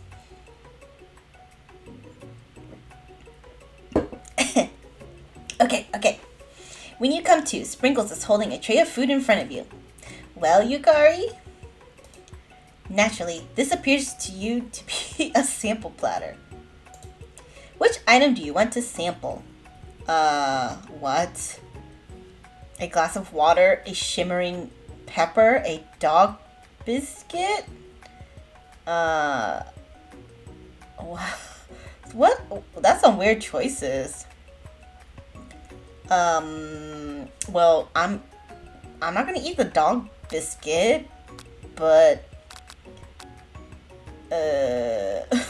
if we're sampling, wouldn't it have to be the pepper? I think I'm just gonna go with the pepper, because that's probably an ingredient, right? Like one of the spices or whatever in KFC. Okay, I'm just gonna go with the pepper. A brightly colored pepper stands out from the other items. It sparkles in a most eye-catching way, so naturally you reach out, grab it, and eat it right away. However, your body's not prepared for the heat. What, can I make a dumb and unnecessary question? Sure, Mr. Waffle Kid, go for it. I'm not guaranteed I will answer it, though. The pepper has triggered... Oh, no, I think I chose the wrong thing. Oh, no. The pepper has triggered an intense spice hallucination. It feels like forever as you trip through the universe. I'm tripping on a pepper. Oh my gosh. I'm tripping on a pepper. My friend. Ooh. What's my height and weight? My height is cuddle size. So like, I guess you can hold me in your arms. Like, look, I'm a small bunny. I'm not a human-sized bunny. So you can still hold me. I don't know. And then my weight. I don't know how much I weigh. I'm a pretty chubby bunny, so I would think. But you should still be able to hold me. I don't know how many pounds. Like what? Okay, how much does a small dog weigh? Probably like 10 pounds. Yeah, we'll go with that. I'm probably like. What's a good cuddle height? 12 inches. 12 inches? No, that's short. I'm 18 inches tall and 10 pounds. I am cuddle size. That's what I am. Okay. Yes, we are on a pepper high now, and we met our dead student friend. This sucks. This guy again. I'm here to give you an important message. You must avenge my death and fulfill your destiny. All you must do is... I was saying, to fulfill your destiny, all you must do is... Cough. Sorry, I think I've still got some spice stuck in my throat. It's fine, I'll work through... We keep interrupting him. To fulfill... Cough. The prophecy! Cough. You feel yourself begin to regain conscious of destiny. I know, exactly. Oh, man. You come to and find everyone is staring at you. That pepper was the last of its kind on Earth, and now it's gone forever. You think to yourself, geez, I should pay attention better. We all make mistakes. I'm sure he'll forgive you someday. Come on, it's time for lunch. I guess I didn't get a bad end. Before anyone can relax, the cafeteria lights dim. And your arrivals enter to make a dramatic announcement.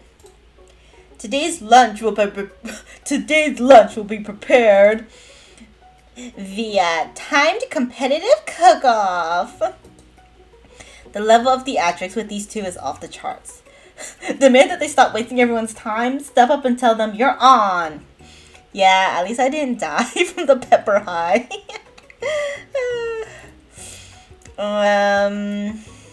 Oh man, do we want to battle them or what? This is a hard decision. I don't know if I want to battle them. I honestly don't want them to. They need to stop wasting my time.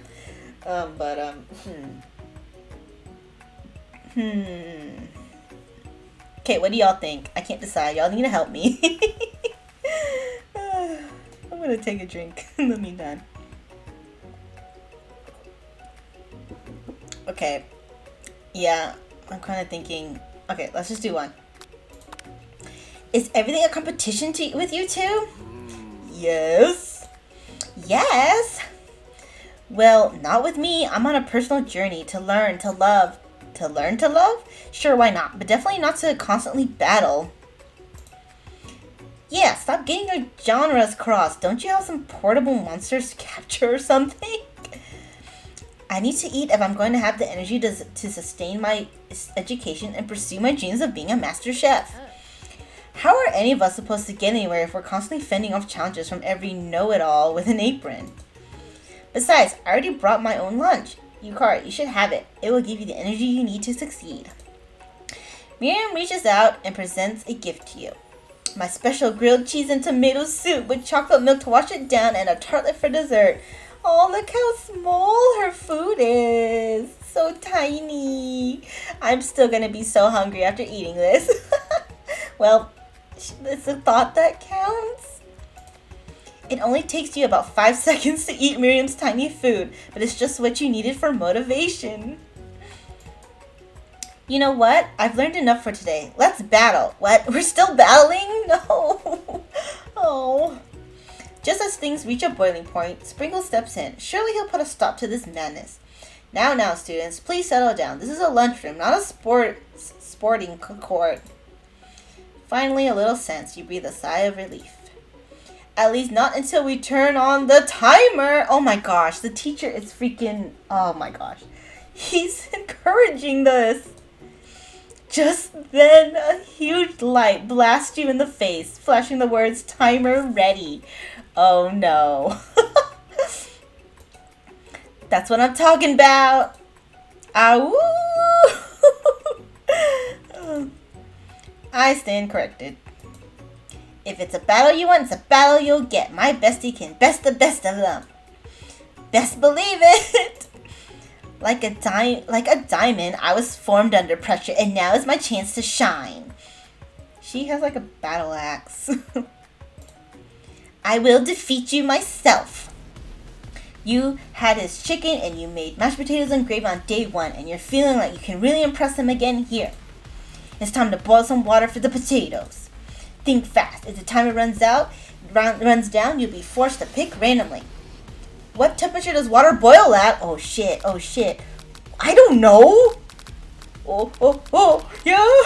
Shit. I didn't know I was going to be timed. Oh my gosh. Shit.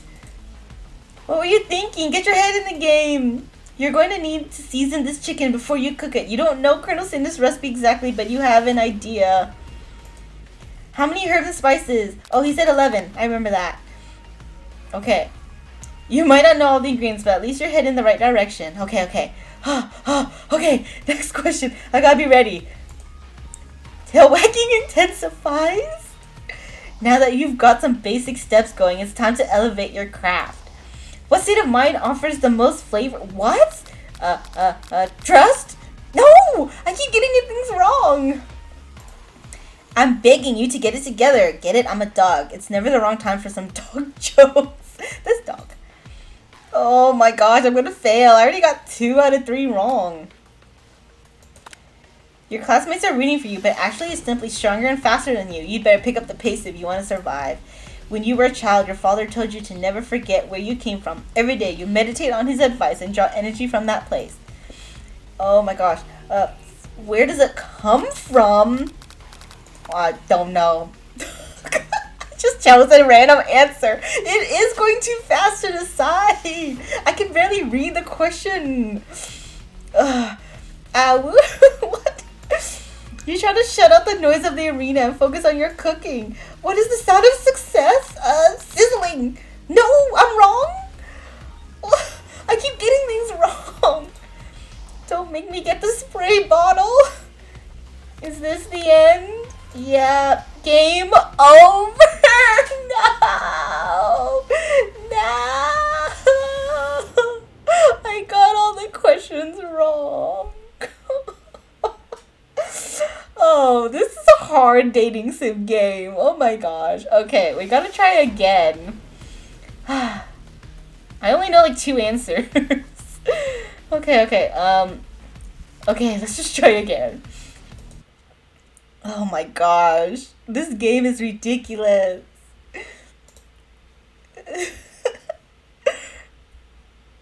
Okay, I'm gonna just skip through all of this. Actually, because we demanded that they stop, let's just do the second one. Step on and tell them. Wait, actually, I don't know. Is that gonna dead end me?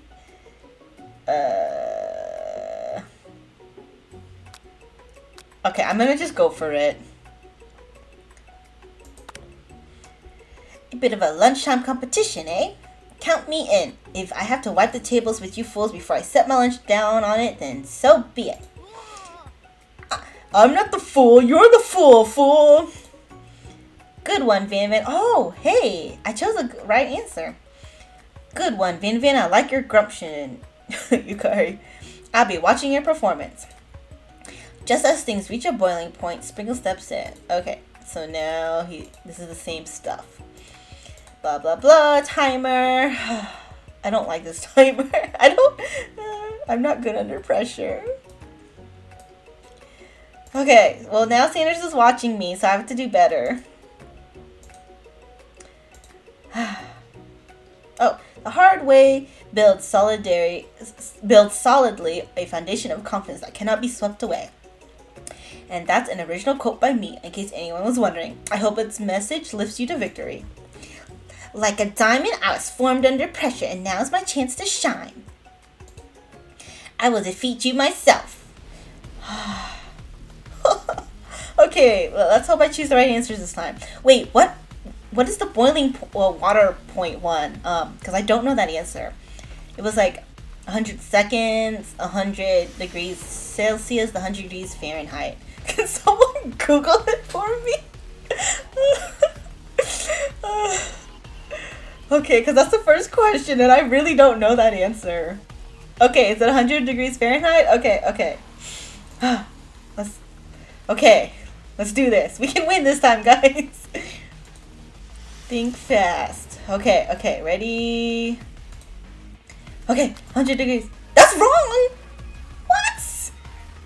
Oh my gosh, okay. Well, apparently that's wrong, guys. This game, I can't. Okay, let's go. Okay. 11. Okay. State of mind offers the most flavor. Oh shit. Gratitude. Oh, I got it. Okay. I remembered what I chose wrong last time, so let's just choose like the next best answer. Okay. Whew. Ready. Okay, every day you made it on his advice and draw energy from that place. Oh shit. Where does the energy come from? I don't know. Oh, I got it wrong. Oh. Ooh. Wait, 100 degrees Fahrenheit is not room temperature. That's really hot. Okay. Next question. Oh shit, sound of success, bubbling? Oh my gosh, it was silence? Shit. Oh, I'm gonna have to do this again. I'm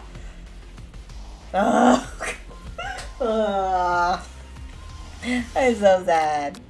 Okay, since I chose all the wrong answers, now I know the right one. This is dumb. I didn't know this was gonna be a pop quiz in this dating sim game. Okay, we're gonna skip through all of this.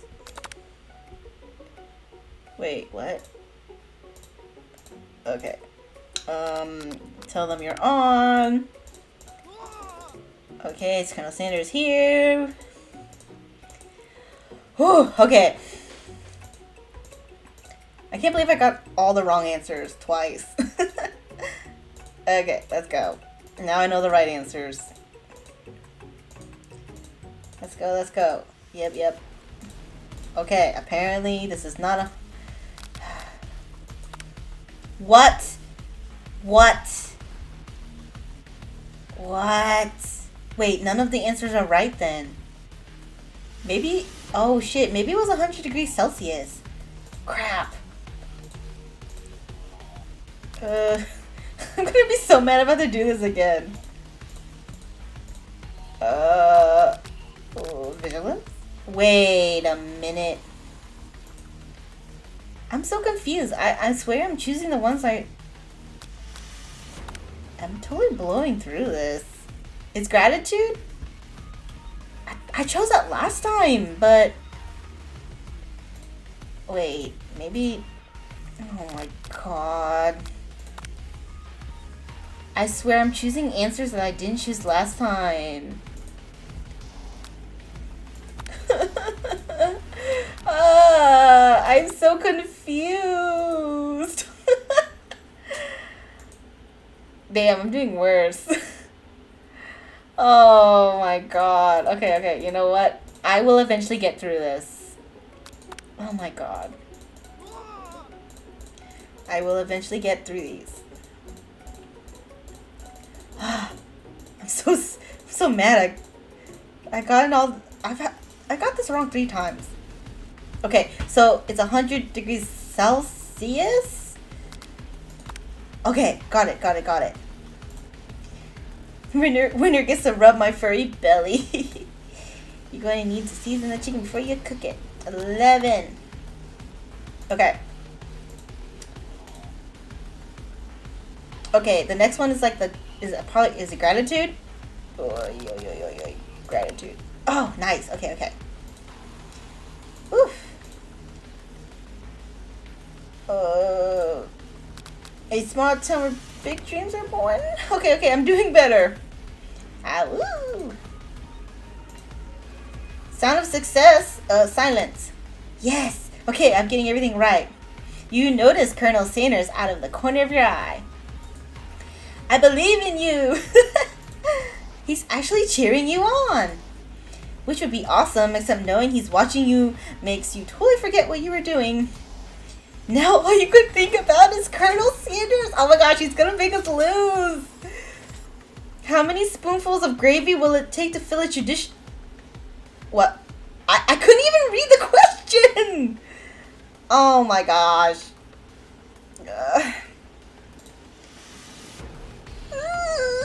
You are stranded on a desert island with only one dessert cookbook. Which do you take?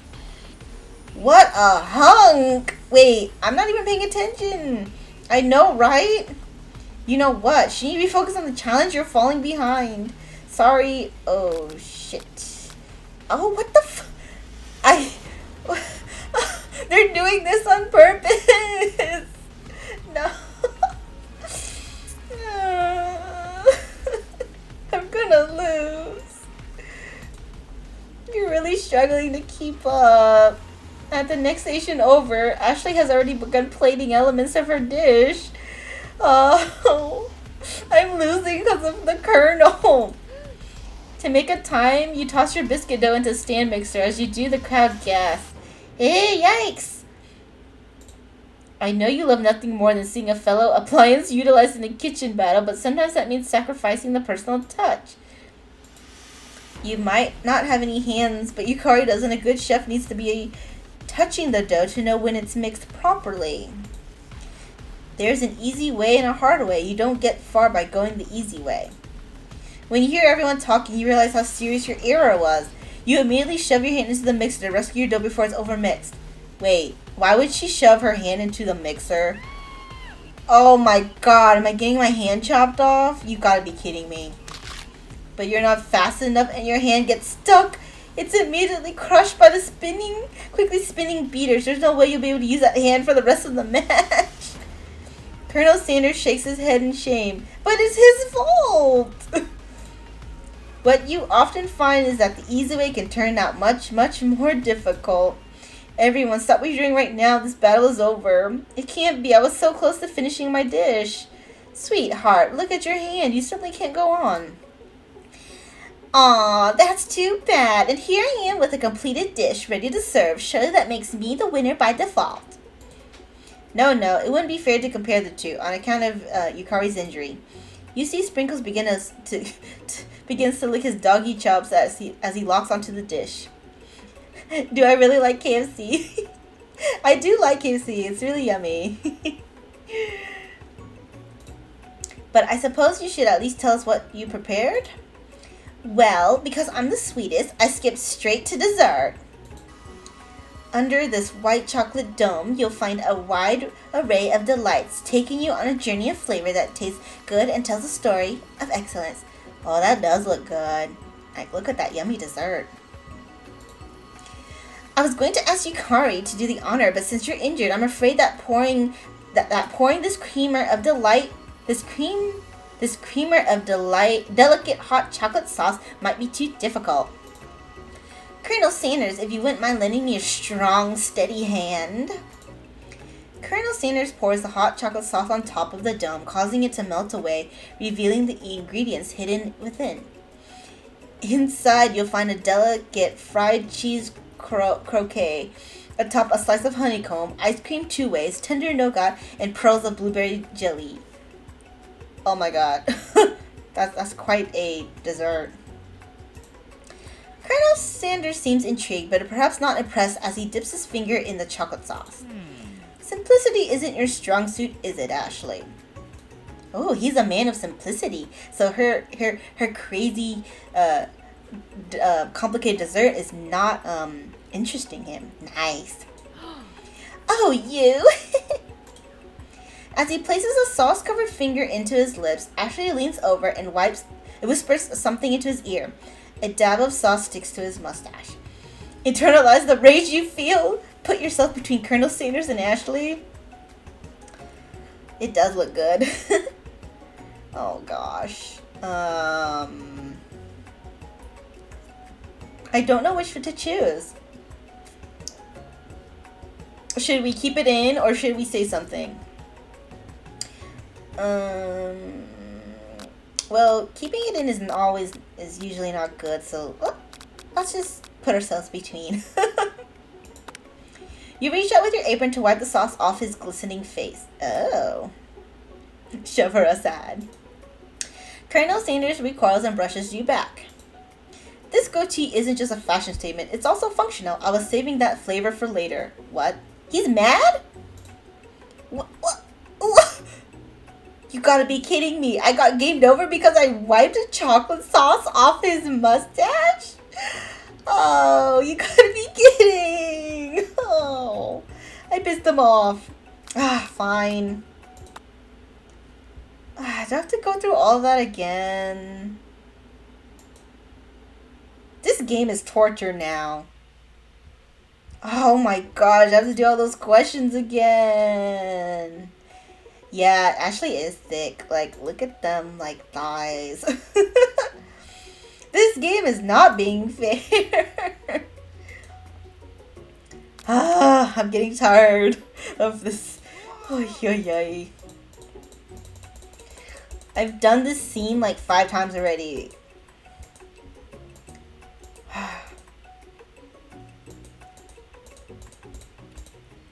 Okay, let's quickly get through this. This one. Okay, 11. This game is so not fair. Gratitude. Okay. I gotta remember all the answers. Small town. You probably would have rage quit this game. I'm getting close. If I have to do this scene one more time, I swear. Oh shit, silence. Okay, he's cheering me on. Yeah. Oh my god. Oh shit, I forgot.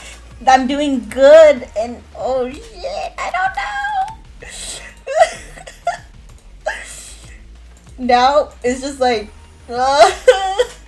he's distracting us. I don't know. I think we were meant to lose, though. I broke my hand, blah blah blah. Battle's over, blah blah blah. Okay, go. Yummy dessert. It's cute. It is very cute though. La la la. Okay, Colonel Sanders pours it. Blah blah blah. It looks very yummy. Yeah, yeah. Okay, I'm gonna internalize the rage.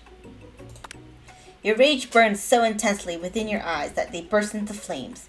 The flames cause your eyebrows to catch fire and turn to ash, and they fall off of your face, which means people will have a hard time understanding your emotions for the rest of the semester, perhaps forever.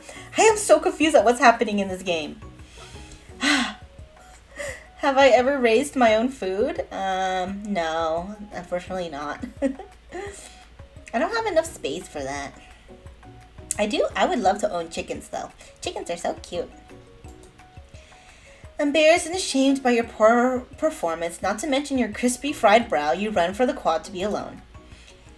The beautiful weather feels like an insult. Inside of you, a storm rages.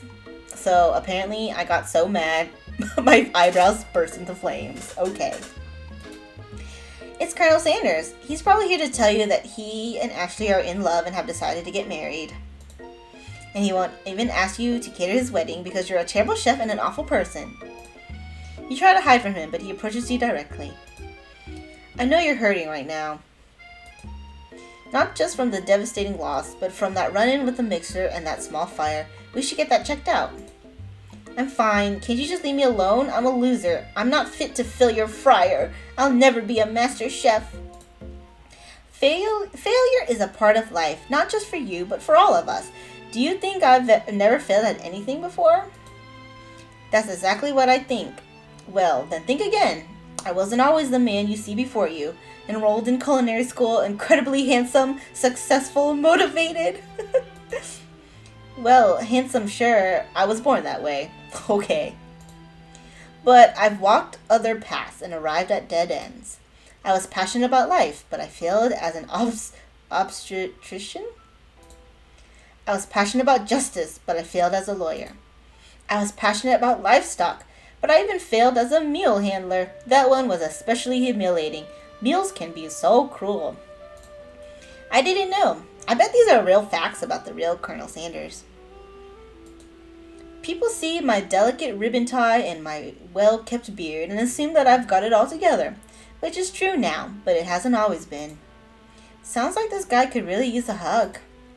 I resolved then that I was going to amount to something. No amount of hours, labor, or money would deter me from giving the best I had to give. As Colonel Sanders changes focus, you can see something ignite inside of him, a burning passion. One has to remember that every failure can be a stepping stone to something better. My new dream is pure, it's honest, it's something that a humble man in a crisp white suit can be proud of. I would create a new chain of chicken restaurants that would bring joy to the entire world and make up for my past misdeeds. Yay! Where did this guy come from? Just as your moment grows intimate, you're interrupted by threatening shadowy presence. Oh god, you gotta be kidding me. Battle scarred from the night before, you prepare for the worst. It's the spork monster. Borko?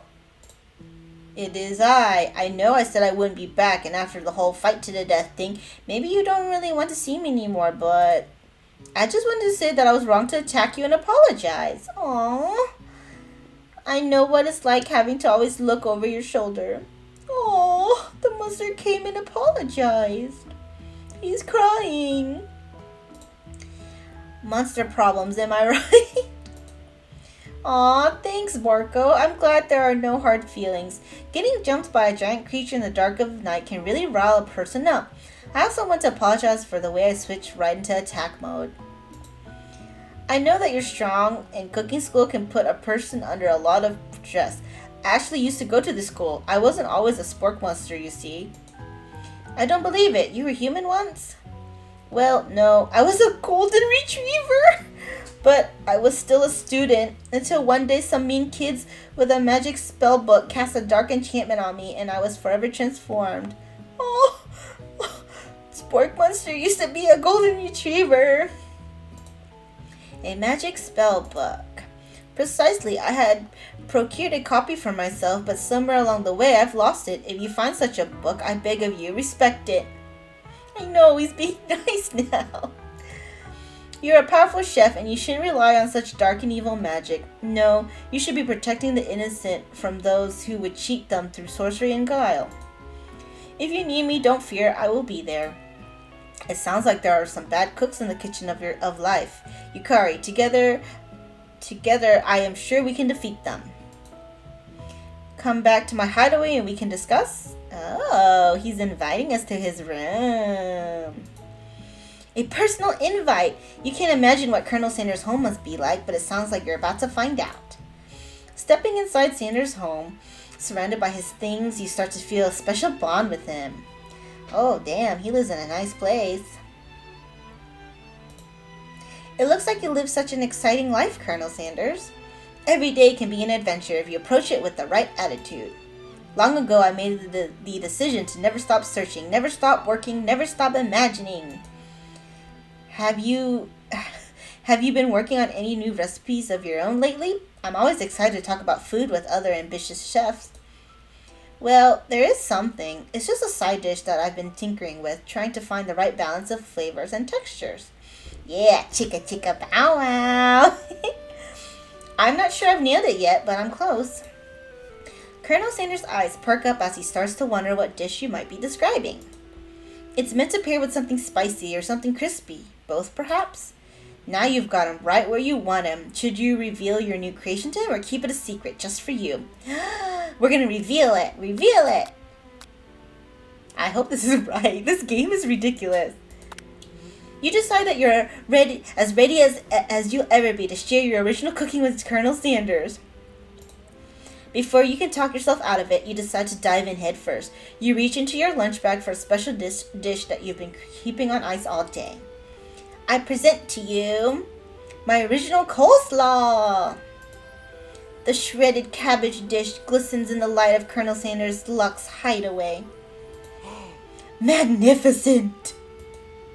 Together, you chow down on the creamy slaw until just a spoonful remains in the bowl. Do you mind if I hold on to the last bite? I'd like to have it around so that I can admire its taste later and think back on this moment.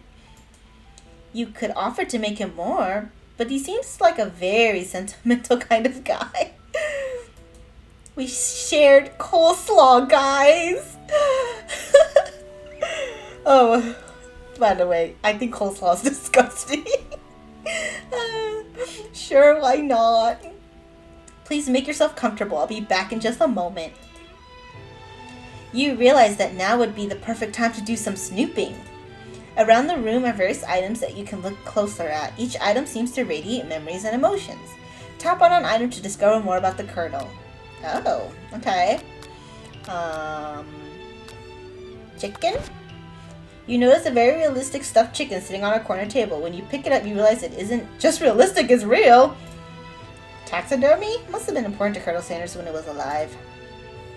A little note clipped to the chicken's foot reads, "The true state bird of the great state of Kentucky." Tap on an item. Okay. What about this? Take a closer look at a large urn sitting on a nearby pedestal. There's a plaque on it. It's dusty, but when you wipe it off, you can read the inscription. It says, "Here lie the ashes of all my past careers and business failures." Poor guy.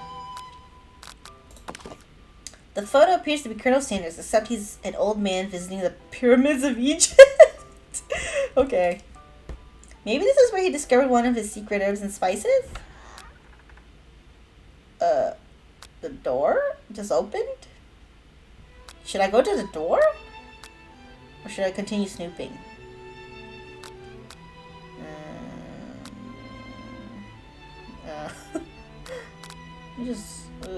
Let me just look at one more thing. A scented candle. You pick up and try to identify the smell. Power tool? Freshly starched collar? Piece of wood floating in a lake? Summer of '69? No, it's one of the secret recipe ingredients. It's bleeped. Tap on an item. What's this? A lock of silver hair is woven through the teeth of the comb. Upon further inspection, you realize that the hair therein isn't just silver in color, it's actually made of spun silver. Okay. An adorable little baby boy crawls across the floor. From the goatee and mustache combo he sports, you figure that this must be Colonel Sanders himself. Creepy. Who frames a baby picture of themselves? Probably the same type of person who would make their own face the logo of the company they founded. Am I right? This is so funny. One of the framed photos shows an old man who looks a bit like Colonel Sanders standing with a friend. They hold fried chicken drumsticks and appear to be cheersing them. Goatee as a baby, I know, right? So weird. You look closely and see that there's a short inscription. I wonder who my friend Pete is.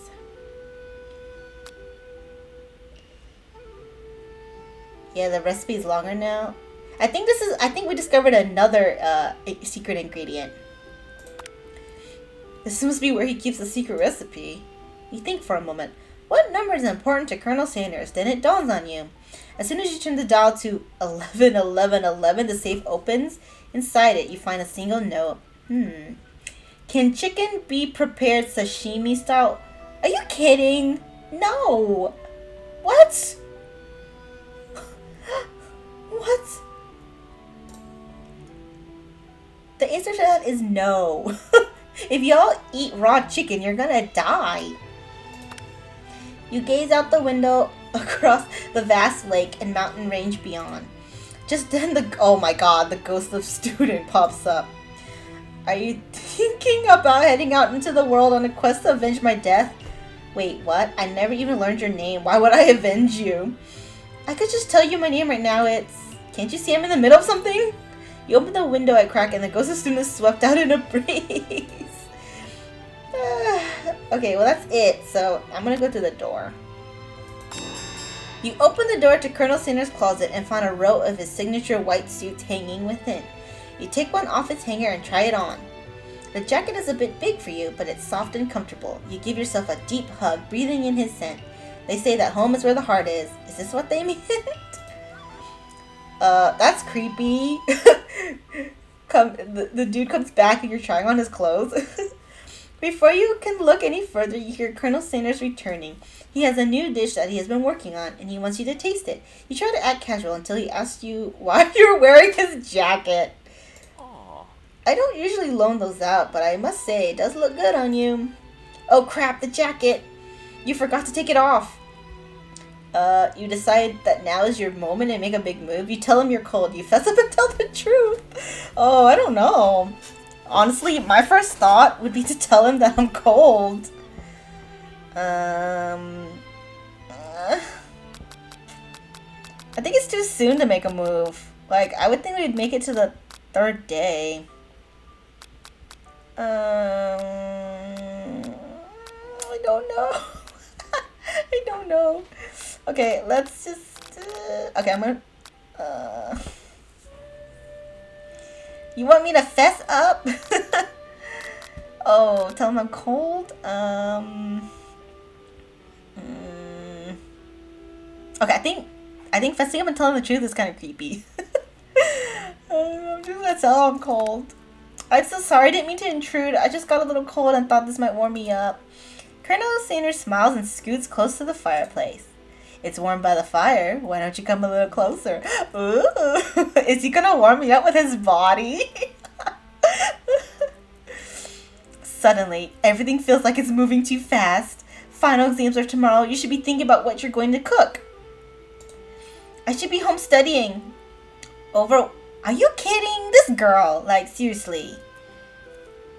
Overwhelmed, you take off the jacket and run for the door. But the thought of leaving Colonel in the midst of such an emotional breakthrough gives you pause. You stop yourself. Colonel? Yes? I honestly think this may be the beginning of something wonderful. I think you're right. We should take things slow. You talk late into the night and drift off into a slumber. Wait, what? Did I fail? Whoa. Oh shit, I fell asleep at his place. You wake to a beautiful morning in Colonel Sanders' hideaway. Did you make the right decision on how to respond to Colonel Sanders? Only time will truly tell. Today is a day that could change the rest of your life. You think about the new secret ingredient you just learned about. Bleep. In some jurisdictions, bleep isn't even legal. But if the recipe is a secret, how will they know? Oh boy, what are we eating in Chick-fil-A? I mean, I said the wrong chicken chain. No, I meant KFC. Oh, y'all didn't hear that. Oh, y'all did not hear that. I can't believe. No, I meant to say KFC. KFC, okay? Oh man. Okay. I can't believe I did that. Okay. Your thoughts are interrupted when Colonel Sanders emerges into the room. He's holding a gorgeously plated breakfast, and your mouth waters at the sight of it. Here's a simple breakfast I just whipped up. Ooh, it's meticulous. Oh, that looks so good. What? Now I have to stream eating Chick-fil-A and mix it with KFC? Oh no. Oh, that's funny though. Oh. Okay, we're not gonna talk about Chick-fil-A because this is a KFC stream. Maybe Chick-fil-A will make a dating sim. If they do, I will play it, guys. And I'm gonna maybe accidentally say KFC. Okay. Look at this yummy food though. I am seriously getting hungry now. You taste Colonel Sanders' food and it takes you on a journey. When you return, he's waiting to ask you an important question. What's he gonna ask us? So, would you say that we're the perfect match? Oh, how presumptuous! My cuisine and your taste buds, that is. Ah, that's what he meant? Oh my god, what a tease! Such confidence, such grace. Could he be the world's greatest gift to cookery? I'm gonna flatter him. You know, I think we might make a great team. A single tear begins to pool in the corner of his eye as he gazes out the window. And with the right business partner, I know I can't fail. Business partner? Could he be talking to you? It's all happening so quickly. Overcome with emotion and confused by your feelings, you're on the verge of tears, unable to speak. The only answer you can find is to run out the door and get home. Are you kidding? There's still one more day of school after all. The University of Cooking School, Academy for Learning, waits for no one. You get home to find something very surprising. Your best friend is waiting for you. Where have you been? Because I had one heck of a night. I've been desperate to talk to you about it, but I couldn't find you. I got worried that something had happened to you. Okay, because apparently cell phones aren't a thing. It's okay, I was just... But now that it turns out you're fine, I can finally get you up to speed on the saga of Miriam. Sure, but... You will not believe what happened to me after school yesterday. I went on a date! I think I can believe that. Since I've been partnered up with Pop, he asked me to go out with him. Of course, I told him, you'd better harness those wild horses, young man. I'm not that kind of girl. But he was just interested in spending some one-on-one time together and getting to know me. So I said, yeah, sure, I can get to know the little guy. Long story short, he took me to his favorite shush house, but things quickly spiraled out of control. Did she just say shush house as if that's a thing people just say? What is that even referring to? And now I'm not really sure where we stand. You don't give Miriam time to tell her whole story, however. Bottling up the details of your own night is just too much to bear. And I went on a date too. Back to Colonel Sanders' house, where I spent the night with him. You what? Nothing happened, but the emotional connection, wowzers. Miriam offers to support you no matter what you do. Together with your bestie, you feel like you can do anything. When you arrive at school, you encounter your rivals in the quad.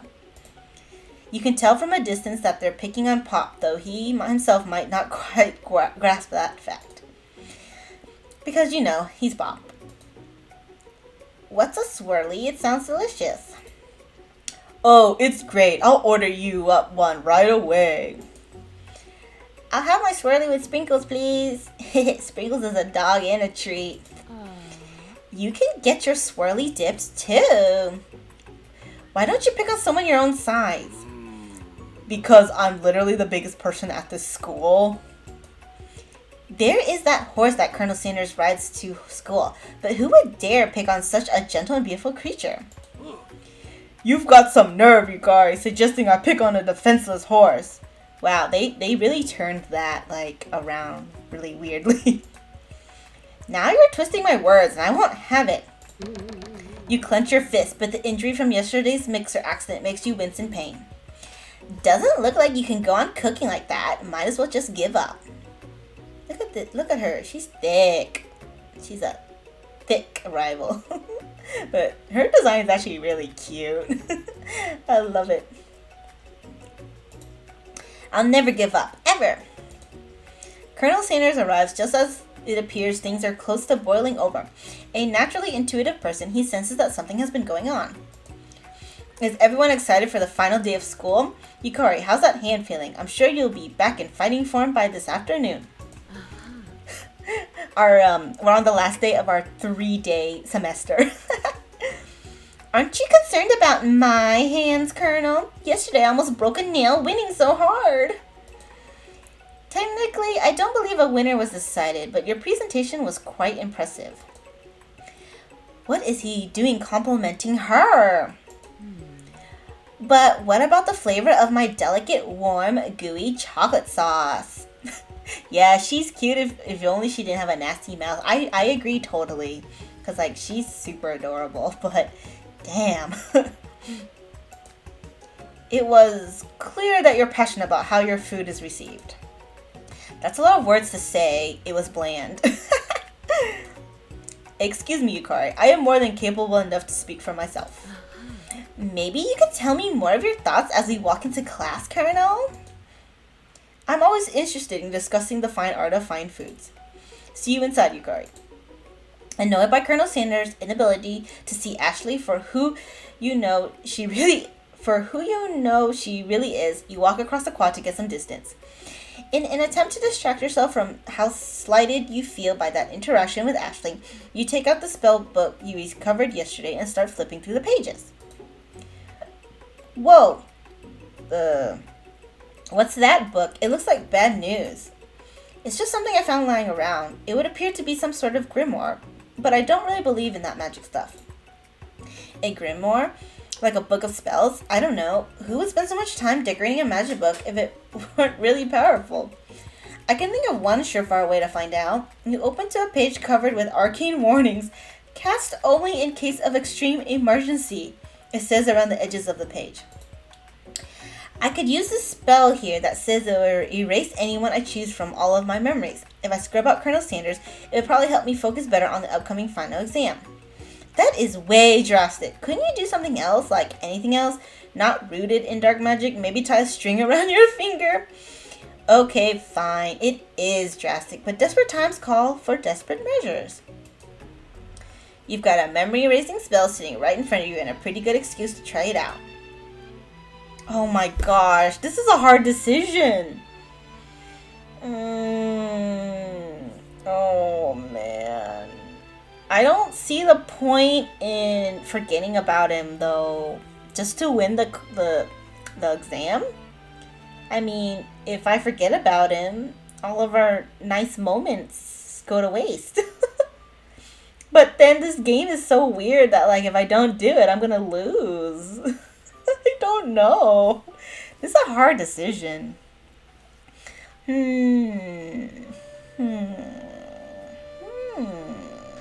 Oh, I'm gonna choose to not do it. You take your friend's advice and put the book away. It's almost time for class. Sprinkles is already in the room, waiting for the students to arrive. He clears his voice to make a quick announcement. I want you all to know I feel something of a dog moment coming on, but I assure you it's nothing to be afraid of. His cute little nose scrunches up and he begins to breathe quickly. He must be hungry, reach for some old homework to give him as a snack. Dogs can be rather unpredictable, especially Sprinkles. Wait to see what happens.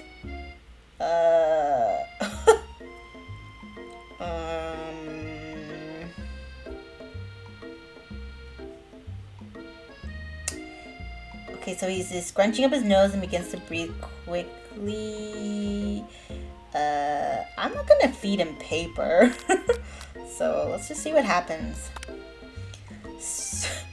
Sprinkle stops in his tracks. He focuses in on the window. The room is deadly silent. When you follow his gaze, you see a tiny orange squirrel perched on the cherry tree outside. Sprinkle turns feral and runs to the window of the classroom. He begins barking uncontrollably at the squirrel outside. Terrence! I told you never to come back here, Terrence. I will destroy you, Terrence! Sprinkles is barking ferociously, drool flying off of his face. The squirrel looks over, but he doesn't say anything back. You wonder, is that even a talking squirrel? Who named him Terrence? You better not show your chubby cheeks around here ever again! After Sprinkles is satisfied that his presence has been felt by not only Terrence, but any other squirrel in hearing distance, he returns to his professional tone. I apologize for the outburst. This actually brings up an important point. Thank you, Yukari, for reminding me to dole out this indispensable bit of wisdom. You see, but before he can go any further, Miriam's love drama spills over into the class. Sprinkles is interrupted by sad whimpering coming from the back of the room. I told you to save it for after class, but I missed you. We went on one date, Pop, and how can you miss me when I'm right here? Pop's voice quivers as he pleads his case to Miriam. Every time I blink, you go away again. I can't with this guy. That's a really cute thing to say. Miriam, what happened between you and Pop? I got her in trouble and now she's mad at me. I didn't just get in trouble. I got yelled at by Pop's mother, who blames me for getting him banned from every museum we set foot in. Oh, so that's what you meant by shush house. Pop, we went on one date. We're over. Oh, she broke up with him already. And it meant so much to me that I made this for you. Too hurt to go on arguing, Pop leaves this creation behind and runs out of the room. What is that green stuff? Is that an egg in the middle? Like, and the pretzels? Oh, those are peas. It's peas and corn. It's porn. It's porn, guys. It's peas and corn. Yeah, okay.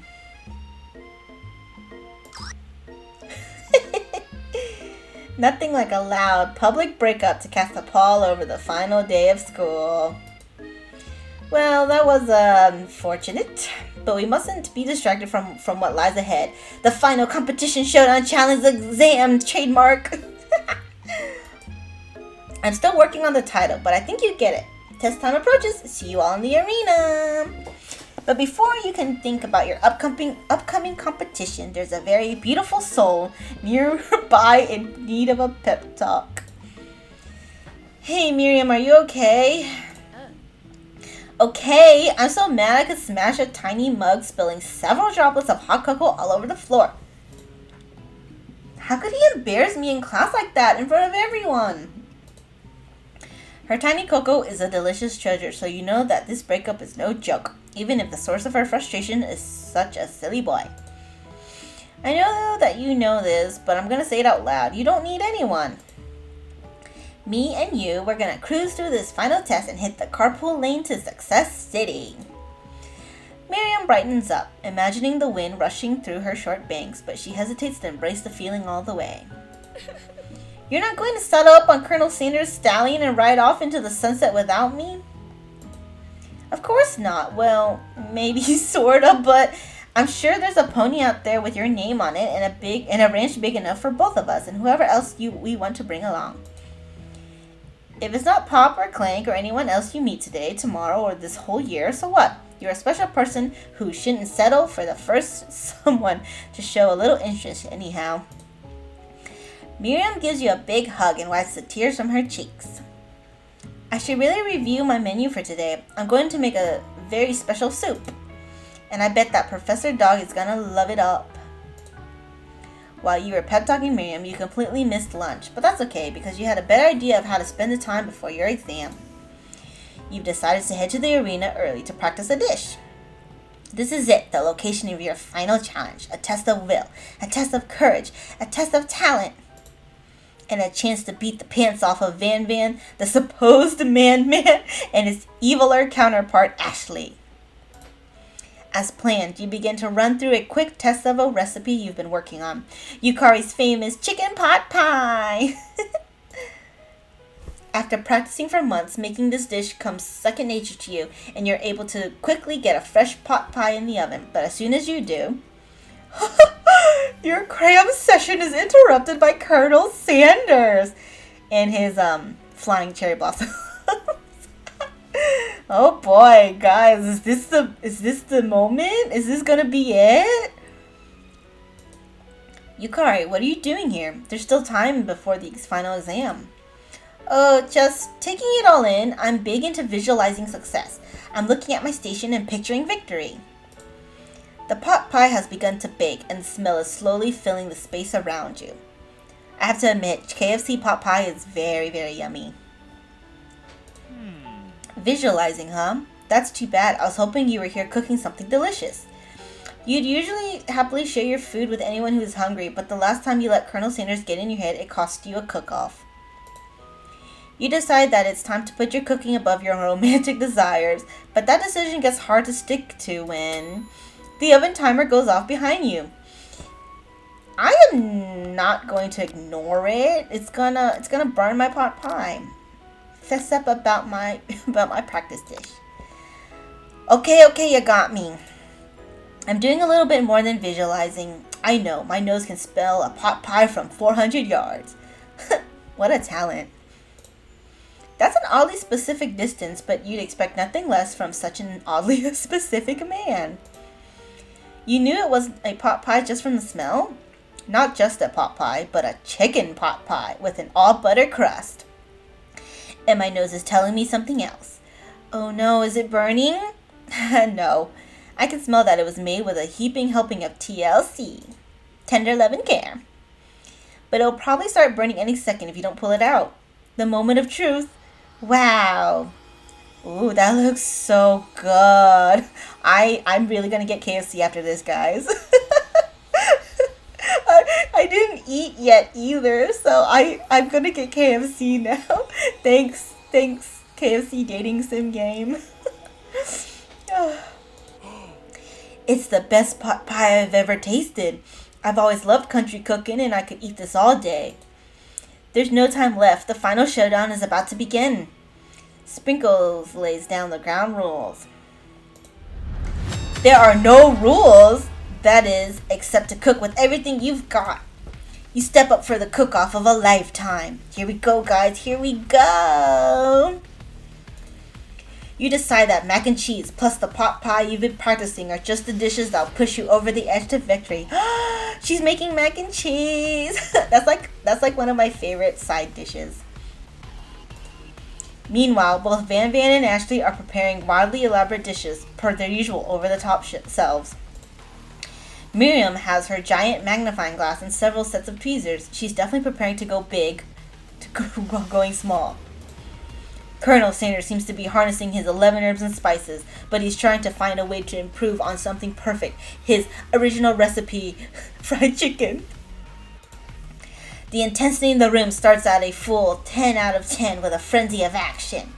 Everyone is calling out really cool special cooking moves as they prepare their food. Wow, this is getting serious.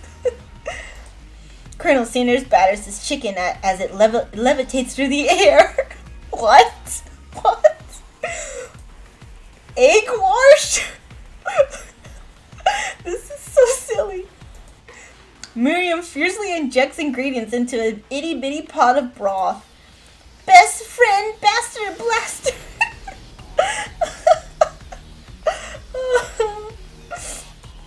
Van Van flexes his pectorals as he chops open a sea urchin. Let's rock and roll. Ashley scoops her pastries off the tray with lightning speed. Shallow personality spectrum. what you love. Shallow personality is right. Even Clink gets in on it. 5-dial pressure point chicken cooking technique. This is great, guys. Which is your favorite so far? Which attack is the best? Yes, it's a Pokemon stance. This is a Pokemon battle. Cooking Pokemon battle. Wait, when did Clank learn to speak English? It's the singularity, as was foretold. We mustn't let it happen, or the appliance uprising will take us all. What? Self-destruct. Van quickly unplugs Clank and rolls him out the back door of the arena. Okay. As you frantically prepare your dish, you notice Ashley has her spell book out. Is she going to use some dark magic to turn the tide? Look at her. She's freaking crazy. You've got a book of your own, and you're desperate not to see her win another battle. Should you take this opportunity to fight magic with magic, even if it's almost certainly evil magic? I don't want to take. I don't want to use it. It sounds like bad news. Okay, I'm gonna try it. Do it the hard way. Who needs magic when you've got passion? I'm going to do it the hard way. Colonel Sanders sees that you've chosen to win on your own terms, and he gives you a subtle wink from across the room. Ah. I believe in you, Yukari. Miriam notices too. And I've always believed in you, Yukari, since we were little kids, because I'm your best friend forever. Ah, Miriam is like the kind of friend you want in life. You turn to notice that Miriam is at your station cheering for you. Oh, yeah. I definitely do think Ashley's a straight out yandere. Miriam, what about your dish? If you're here cheering, who is cooking? Tiny food, short cook time. It's actually already done, so I thought I'd help you. Oh, that's sweet, but Miriam tosses a handful of spices directly into your boiling noodles. It's the secret ingredient. However, she doesn't know that you lied and the ingredient was made up. And where in the world did she get Eye of Newt from? The boiling pot explodes, sending Miriam flying backwards. The watery noodles begin to swirl in the air, bubbling up in a dark cloud that thickens and congeals before your very eyes. What? It is I, Steve, the Spork Monster. Wait, is this a different Spork Monster? Steve? Wait, what happened to Borko? You're not here to battle me, are you? We Spork Monsters are many. I think Borko had the day off. But you have conjured Steve, and I hate to battle, so I'd say you're doing pretty alright. Oh, thank God. Oh, hey, you're in the middle of a cooking competition? I love this stuff. It's better than TV. You crazy kids and your culinary skills really impress me. Mind if I hang out? I'm sorry, Steve, but I'm kind of in the middle of something. Do you mind? Steve the Spork Monster notices that you've got the grimoire stashed beneath your cooking station. I see what you're up to. Crisscrossed some magical items and accidentally summoned me, huh? Ha, yeah, you guessed it, sorta. If you're here, would you mind tossing some fresh noodles in a pot of salted water? I'd love to. I've always wanted to be a top chef, actually. You know, when I was just a little Spork pup back in the old country. You can feel Spork Monster winding up to tell you a very long and involved story. You don't know exactly where they came from, but it seems like it was probably lonely there. Actually, you know what? Maybe you should just watch from the stands. I really need to focus on this competition.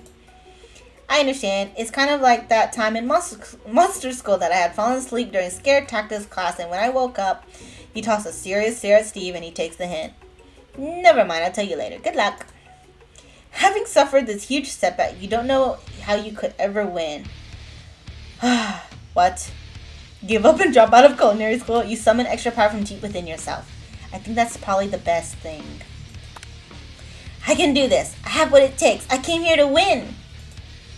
Your hair turns mac and cheese orange.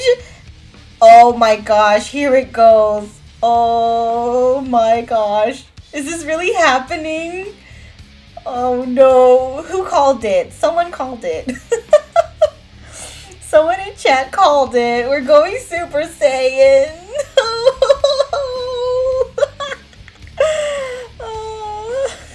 Okay. Your hair turns mac and cheese orange as culinary energy flows through your body. My heart is pure, my hands are steady, my taste buds have been preparing their entire lives for... Yes, Yukari, you are the chosen one, you will avenge me! The power you'd been summoning immediately fades back out. Oh, really? Stupid ghost. You interrupted my inspiring monologue. Sorry. My heart is pure, my hands are steady, my taste buds have been preparing their entire lives for this moment. I will show the world my cookery. You begin to levitate off the ground. Energy courses through your body. Yeah, Demon Lord Neku, you called it. We're going Super Saiyan. Oh my gosh. You know that with this power, you can do anything. Except turn back time, which would be super useful because while you were powering up your chicken pot pie overcooked in the oven and can't be served. What? But don't worry, dear Yukari, you may have suffered some setbacks, but not all is lost. Impressed with your fortitude, Colonel Sanders decides that you have earned his support. Oh, yeah, well, the only thing bad about KFC is their salads. Yeah, I don't think I'm gonna go to KFC for a salad. I've been watching you today, and I must say I'm truly impressed. You've been thinking on your feet and rolling with the punches. He steps up to your station and stands right beside you. I'm here to help. We have the Colonel's help. All you've managed to make is mac and cheese, and time is almost up, so you're going to need it. But Colonel Sanders, what about the test? What will happen to you? What about the rules? Following the rules has never really been my thing. I follow my heart. What a guy. Colonel Sanders unfolds a delicate white towel to reveal the most delicious fried chicken tenders you've ever laid your eyes on. And besides, sometimes unexpected combinations can have surprising effects that surpasses their individual efforts. Are you suggesting if we combine forces, we can form the perfect food union? Time's up, students. Oh, shit. With time expired, it's the moment everyone has been waiting for. You must now prepare to present your dishes. A handful of students stand tall, but the class seems incomplete. It seems we're missing some students. Pop, Clark, Clank. From off screen, you hear a pure and innocent giggle that can only come from one student. I'm flying! It sounds like it's coming from that broom closet over there. Miriam, would you mind? Inside of a closet, you see Pop hanging on a broom hook by the elastic of his underpants. Pop, get down from there right now. Let me guess, did Van have something to do with this? When someone asks for a wedgie, who am I to refuse? I thought a wedgie was a salad. It looks like Pop is eliminated from the challenge, seeing how he didn't cook anything. I can't feel my legs. May I be excused? Sure. You kids and your pranks. I must say, it's not the worst prank in UCSAL history, but it's not exactly yearbook material. Wait a second. Pranks? Clank! Where did that pressure cooker roll off to? You wait to hear a signature word, beep, or other onomatopoeia, but there's none. Somehow he must have gotten unplugged, I guess. We'll have to figure that out later. That leaves only 4 remaining students. Please collect your final projects. Yes, it has been a long semester. A long 3 days. Wow, 3 whole days long. But after days of hard work, the time has come for me to eat. Miriam, please step forward. Now, describe your dish. I've made tender udon noodles in a savory soup. Ah, look how cute and tiny the food is. She even has a little tea. It's so small. So small. My word, it's so delicate. Is that a teeny tiny Naruto maki I spy afloat in its itsy bitsy bowl? Yes, chef. Please, call me Sprinkles. Chef is my father's name. Yes, Sprinkles, and some green tea made from baby tea leaves that I picked myself. Sprinkles carefully sniffs around the dish before opening his mouth and letting just the tip of his pink dog tongue dip into the bowl.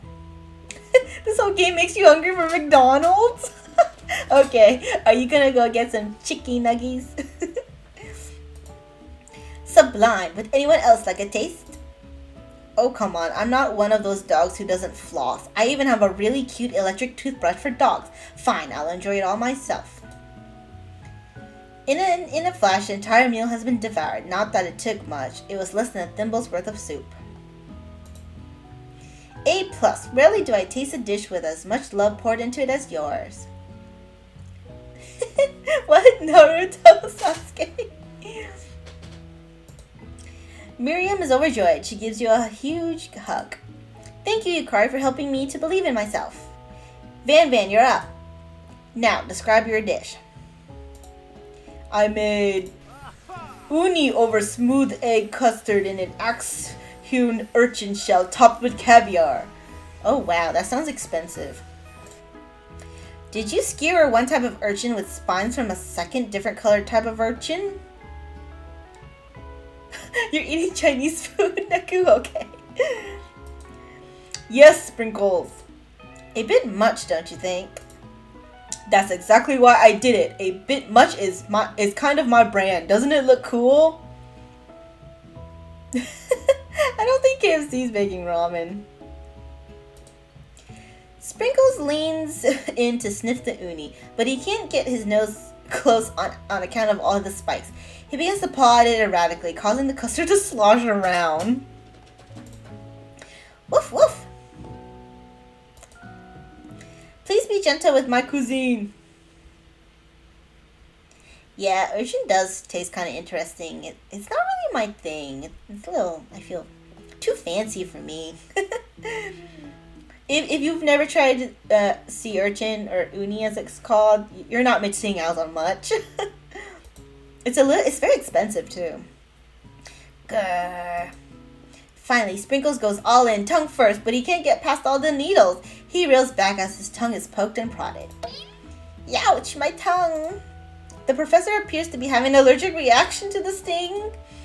I can't eat this. It keeps poking my tongue. Disqualified. A stunning turn of events. Who would have thought that serving food in a bowl made of needles could make it difficult to eat? Dejected, Van does not go gentle into the night. Disqualified for glamour? Don't discount simplicity. This isn't the last you've heard of me. Before forcing us to endure his swollen tongue for another moment, Sprinkles graciously laps up a bowl of milk. I know, yeah, I'm a dog and I drink milk. Get over it. Sometimes it helps calm my agitated tongue. Next student! Ashley, it's time to step up. Now, describe your dish. I made orange blossom Turkish delight in a light rose water syrup topped with French meringue and connected by sugar glass. Wow, that's fancy. It looks yummy, but that doesn't look filling. That actually doesn't sound too bad. Indeed, it's quite delightful. However, I'd ask that you please refrain from eating it or attempting to taste it in any way. It's very fragile and meant to be a display piece. What's the point of it then? Don't eat the food at a cooking school? Got toast in your ears or something, Yukari? I told you, it's a display piece. Ashley, I must say, it is beautiful. However, this is a cooking competition at a cooking school. Yeah, which is why I cooked it and did an extremely good job cooking it too. I didn't realize that we were having an eating exam. If I wanted to be judged on eating, I'd go to the College of Eating, School for the Hungry. She's such a bitch. I suppose you could smell it if you absolutely insisted, but don't breathe too hard. You might disrupt the sugar spiral. And what the hell does this all have to do with KFC? I have no idea. I get it. It's making KFC look better. Like, everything is so ridiculous that you have to go with the KFC choice. If the food cannot be eaten, it cannot be judged. You are disqualified. Rage overtakes Ashley and she finally cannot keep her two-faced routine up. You wouldn't know high-end cuisine if it's cooked you! And with that, Ashley storms off to rededicate herself to being the best. But this time without being shackled by trying to be fake nice and liked by everyone. This isn't the last you've heard of me, either! If this class gets much smaller, I'll be teaching myself. You and Colonel Sanders, the final cooks, step up together. 2 chefs? What began as a bowl of delicious mac and cheese, oh my gosh, that looks so good, guys. Oh, my mouth is watering. That looks so yummy. Has become something else. Ooh. It looks so good. I love their bowl thing. Wait, is this an actual menu item? It is, right? I'm pretty sure I've had something like this before. No, I'm thinking about the mashed potato bowl, but that looks so good. Oh my gosh. Oh, I want to eat it. He examines it closely, sniffing and eyeing the bowl. Uh-oh, I don't have a good feeling about this. From somewhere in the room, a literal drum roll plays. Just when I thought I've seen everything in this kitchen, you give me this thing, and completely blow me away. In my 49 dog years of life, I have never tasted anything so delicious and perfectly balanced. It's so delicious, in fact, that everyone passes the class. Oh my gosh. You pass, and you pass. You get a pass. Hey, that's not fair. We did the work, so why is everyone, benefiting from it? Everyone gathers around and partakes of the mac and cheese bowl. They all seem to transcend this reality into another dimension. Yeah, I know. It looks really good. Maybe they had it, limited time. But I don't remember it being, a normal menu item. Like a permanent one. You win! Together, you and Colonel Sanders have made a new menu item.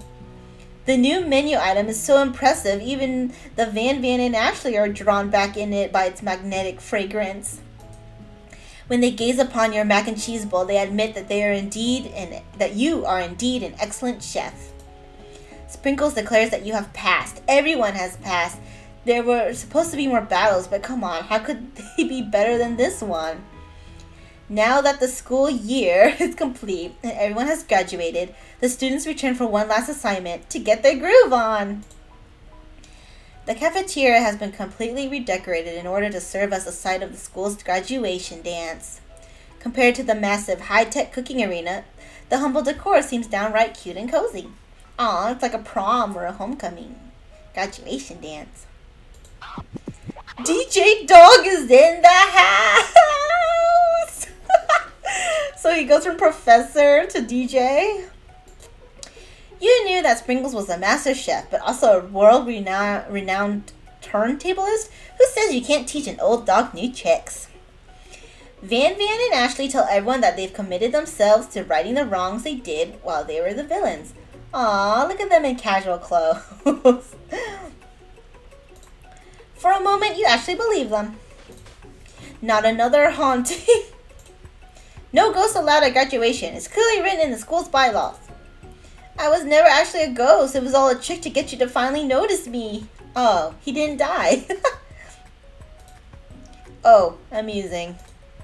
And now that everyone is together, it's the Spork Monster. He has totally mellowed out. Everyone, the Spork Monster is no more from here out. I prefer that everyone refer to me by my new name, Party Monster. Student tries to finish what he had to say, but everyone is too wrapped up talking to Spork. Sorry, Party Monster. Dejected, student walks off. Maybe things didn't work out for Miriam romantically, but she found the love in her cooking, and you know she's gonna do great. A red carpet rolls out across the floor of the ballroom. It's like a Hollywood movie premiere. Who Who could command such an entrance? Oh boy, here we go. Oh. What? This is disappointing. It's Pop. He's arrived late to the dance, but apparently for good reason. Walking the carpet, you see perched atop his dirty chef's hat. A crown? Welcome back, Pop. You know, you weren't able to complete the final exam and accept your diploma, so we had it mailed directly to your father. We figured it was the least we could do for the school's dean. Oh, now I get it. His father's the dean. And we get a new wing on the school, not to mention the honor of educating the son of the chancellor of such and such. Oh, he's royalty? Miriam, will you be my lady king? What an incredible turn of events, and offer to join the royal family. It's like a dream come true. You'll get to be a princess, or maybe a queen. I'm not sure if he even knows, but either way, crowns and gowns, baby. I'm sorry, Pop, but I'm not interested. Not now, at least. I've got so much to do with my life. A twist on a twist. So many more 3-day universities to attend. So many tiny foods to meticulously sculpt and then watch get accidentally blown away by a single sneeze. Okie doke. The music at the dance is interrupted by the sound of sparking and electrical hissing. It's Clank, who has arrived late to the dance. Now that I have graduated, I can reveal my truth. Whoa, he's still doing the talking thing. I am Clank, and I am not of this earth. I am actually from a faraway planet in another dimension. What? What? I actually feel like I knew it this whole time. Now that I have learned the ways of your kind, I must return. A portal opens up and Clank disappears through it. Okay. He was an alien this whole time. Oh, here we go, guys. Finally, Colonel Sanders arrives. Howdy, classmates. Wow. Look how casual he got. Just like the first day you met him, he has come prepared to feed the entire class. However, it's not enough to just give them a bucket of chicken. This time it's a full meal. I didn't get to be the most famous chicken man in the history of chicken and man by not reminding people to go out and buy my chicken. Oh, look how good that looks, guys. Chicken, mashed potatoes, biscuits, coleslaw. I could probably do without the coleslaw, but that looks so good. The end? Wait, did I win? I won? Oh, no, it's not the end. As everyone feasts on their delicious chicken dinner, Colonel Sanders finds you sitting at the edge of the dance floor. Here we go. Here we go.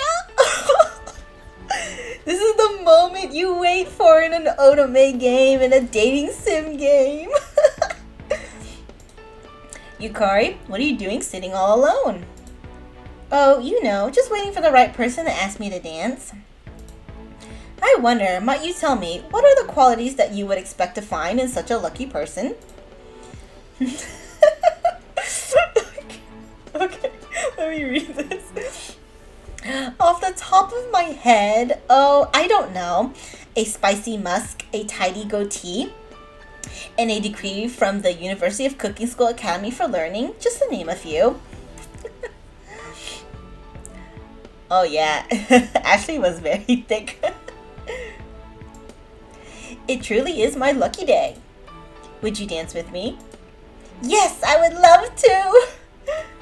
As you glide across the dance floor, hand in hand with Colonel Sanders, the future stretches out in front of you. And once my 100th franchise is up and running, I'll be ready to take a day off. And I'll be so glad to spend it together with you, Yukari. Oh. Oh.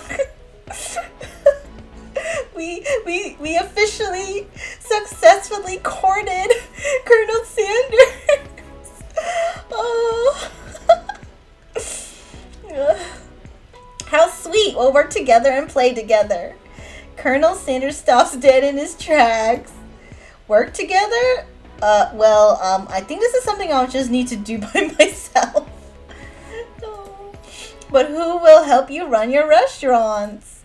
I don't believe I need help. Besides, based on your time at school here, do you really think running restaurants is the best path forward? Could it be you found a love connection, but failed to earn Colonel Sanders' respect as a chef? Can you live with only half of him? Will you be able to endure sharing him with his other love, the life of an entrepreneur? I suppose I could enroll at pastry school. Oh, my dear Yukari, I'm sure that you'll find your place eventually. And along the way, you'll have me by your side. Aww. Oh. The end. Oh.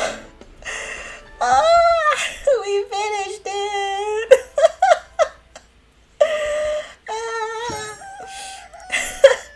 We finished it, guys. We got together with Colonel Sanders. I love you, Colonel Sanders. We did it.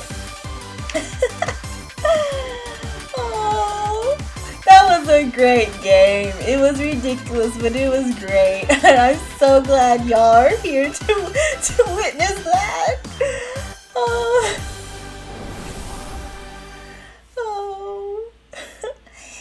Yay! We finished! That was an amazing intro. Like, they put a lot of work into this game. That was like one of the best anime intros ever. You guys have to admit. Oh my gosh, I can't believe we finished it. Ew, it only took me 3 hours. Oh my gosh.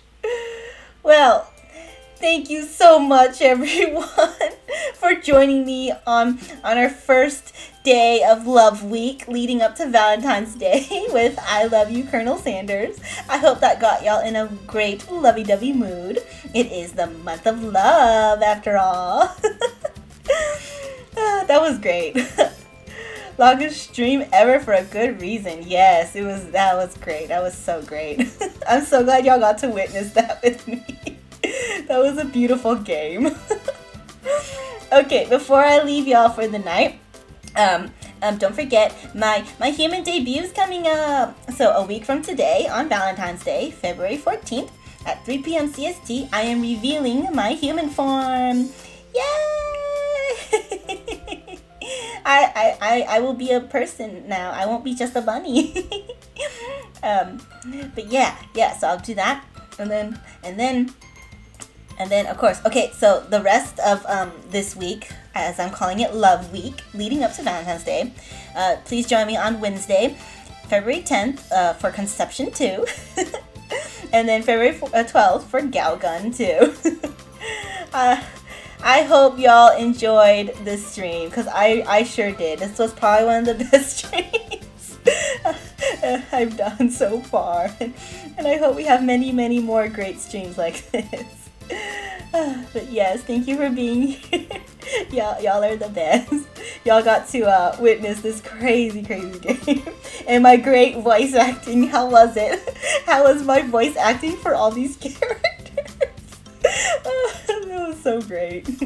Okay, so now I'm gonna go get some KFC if they're still open. Because it's pretty late for me. It's almost 11 p.m. for me. So let me see if I can find an open Chick-fil-A. I mean, no! I said it again! No!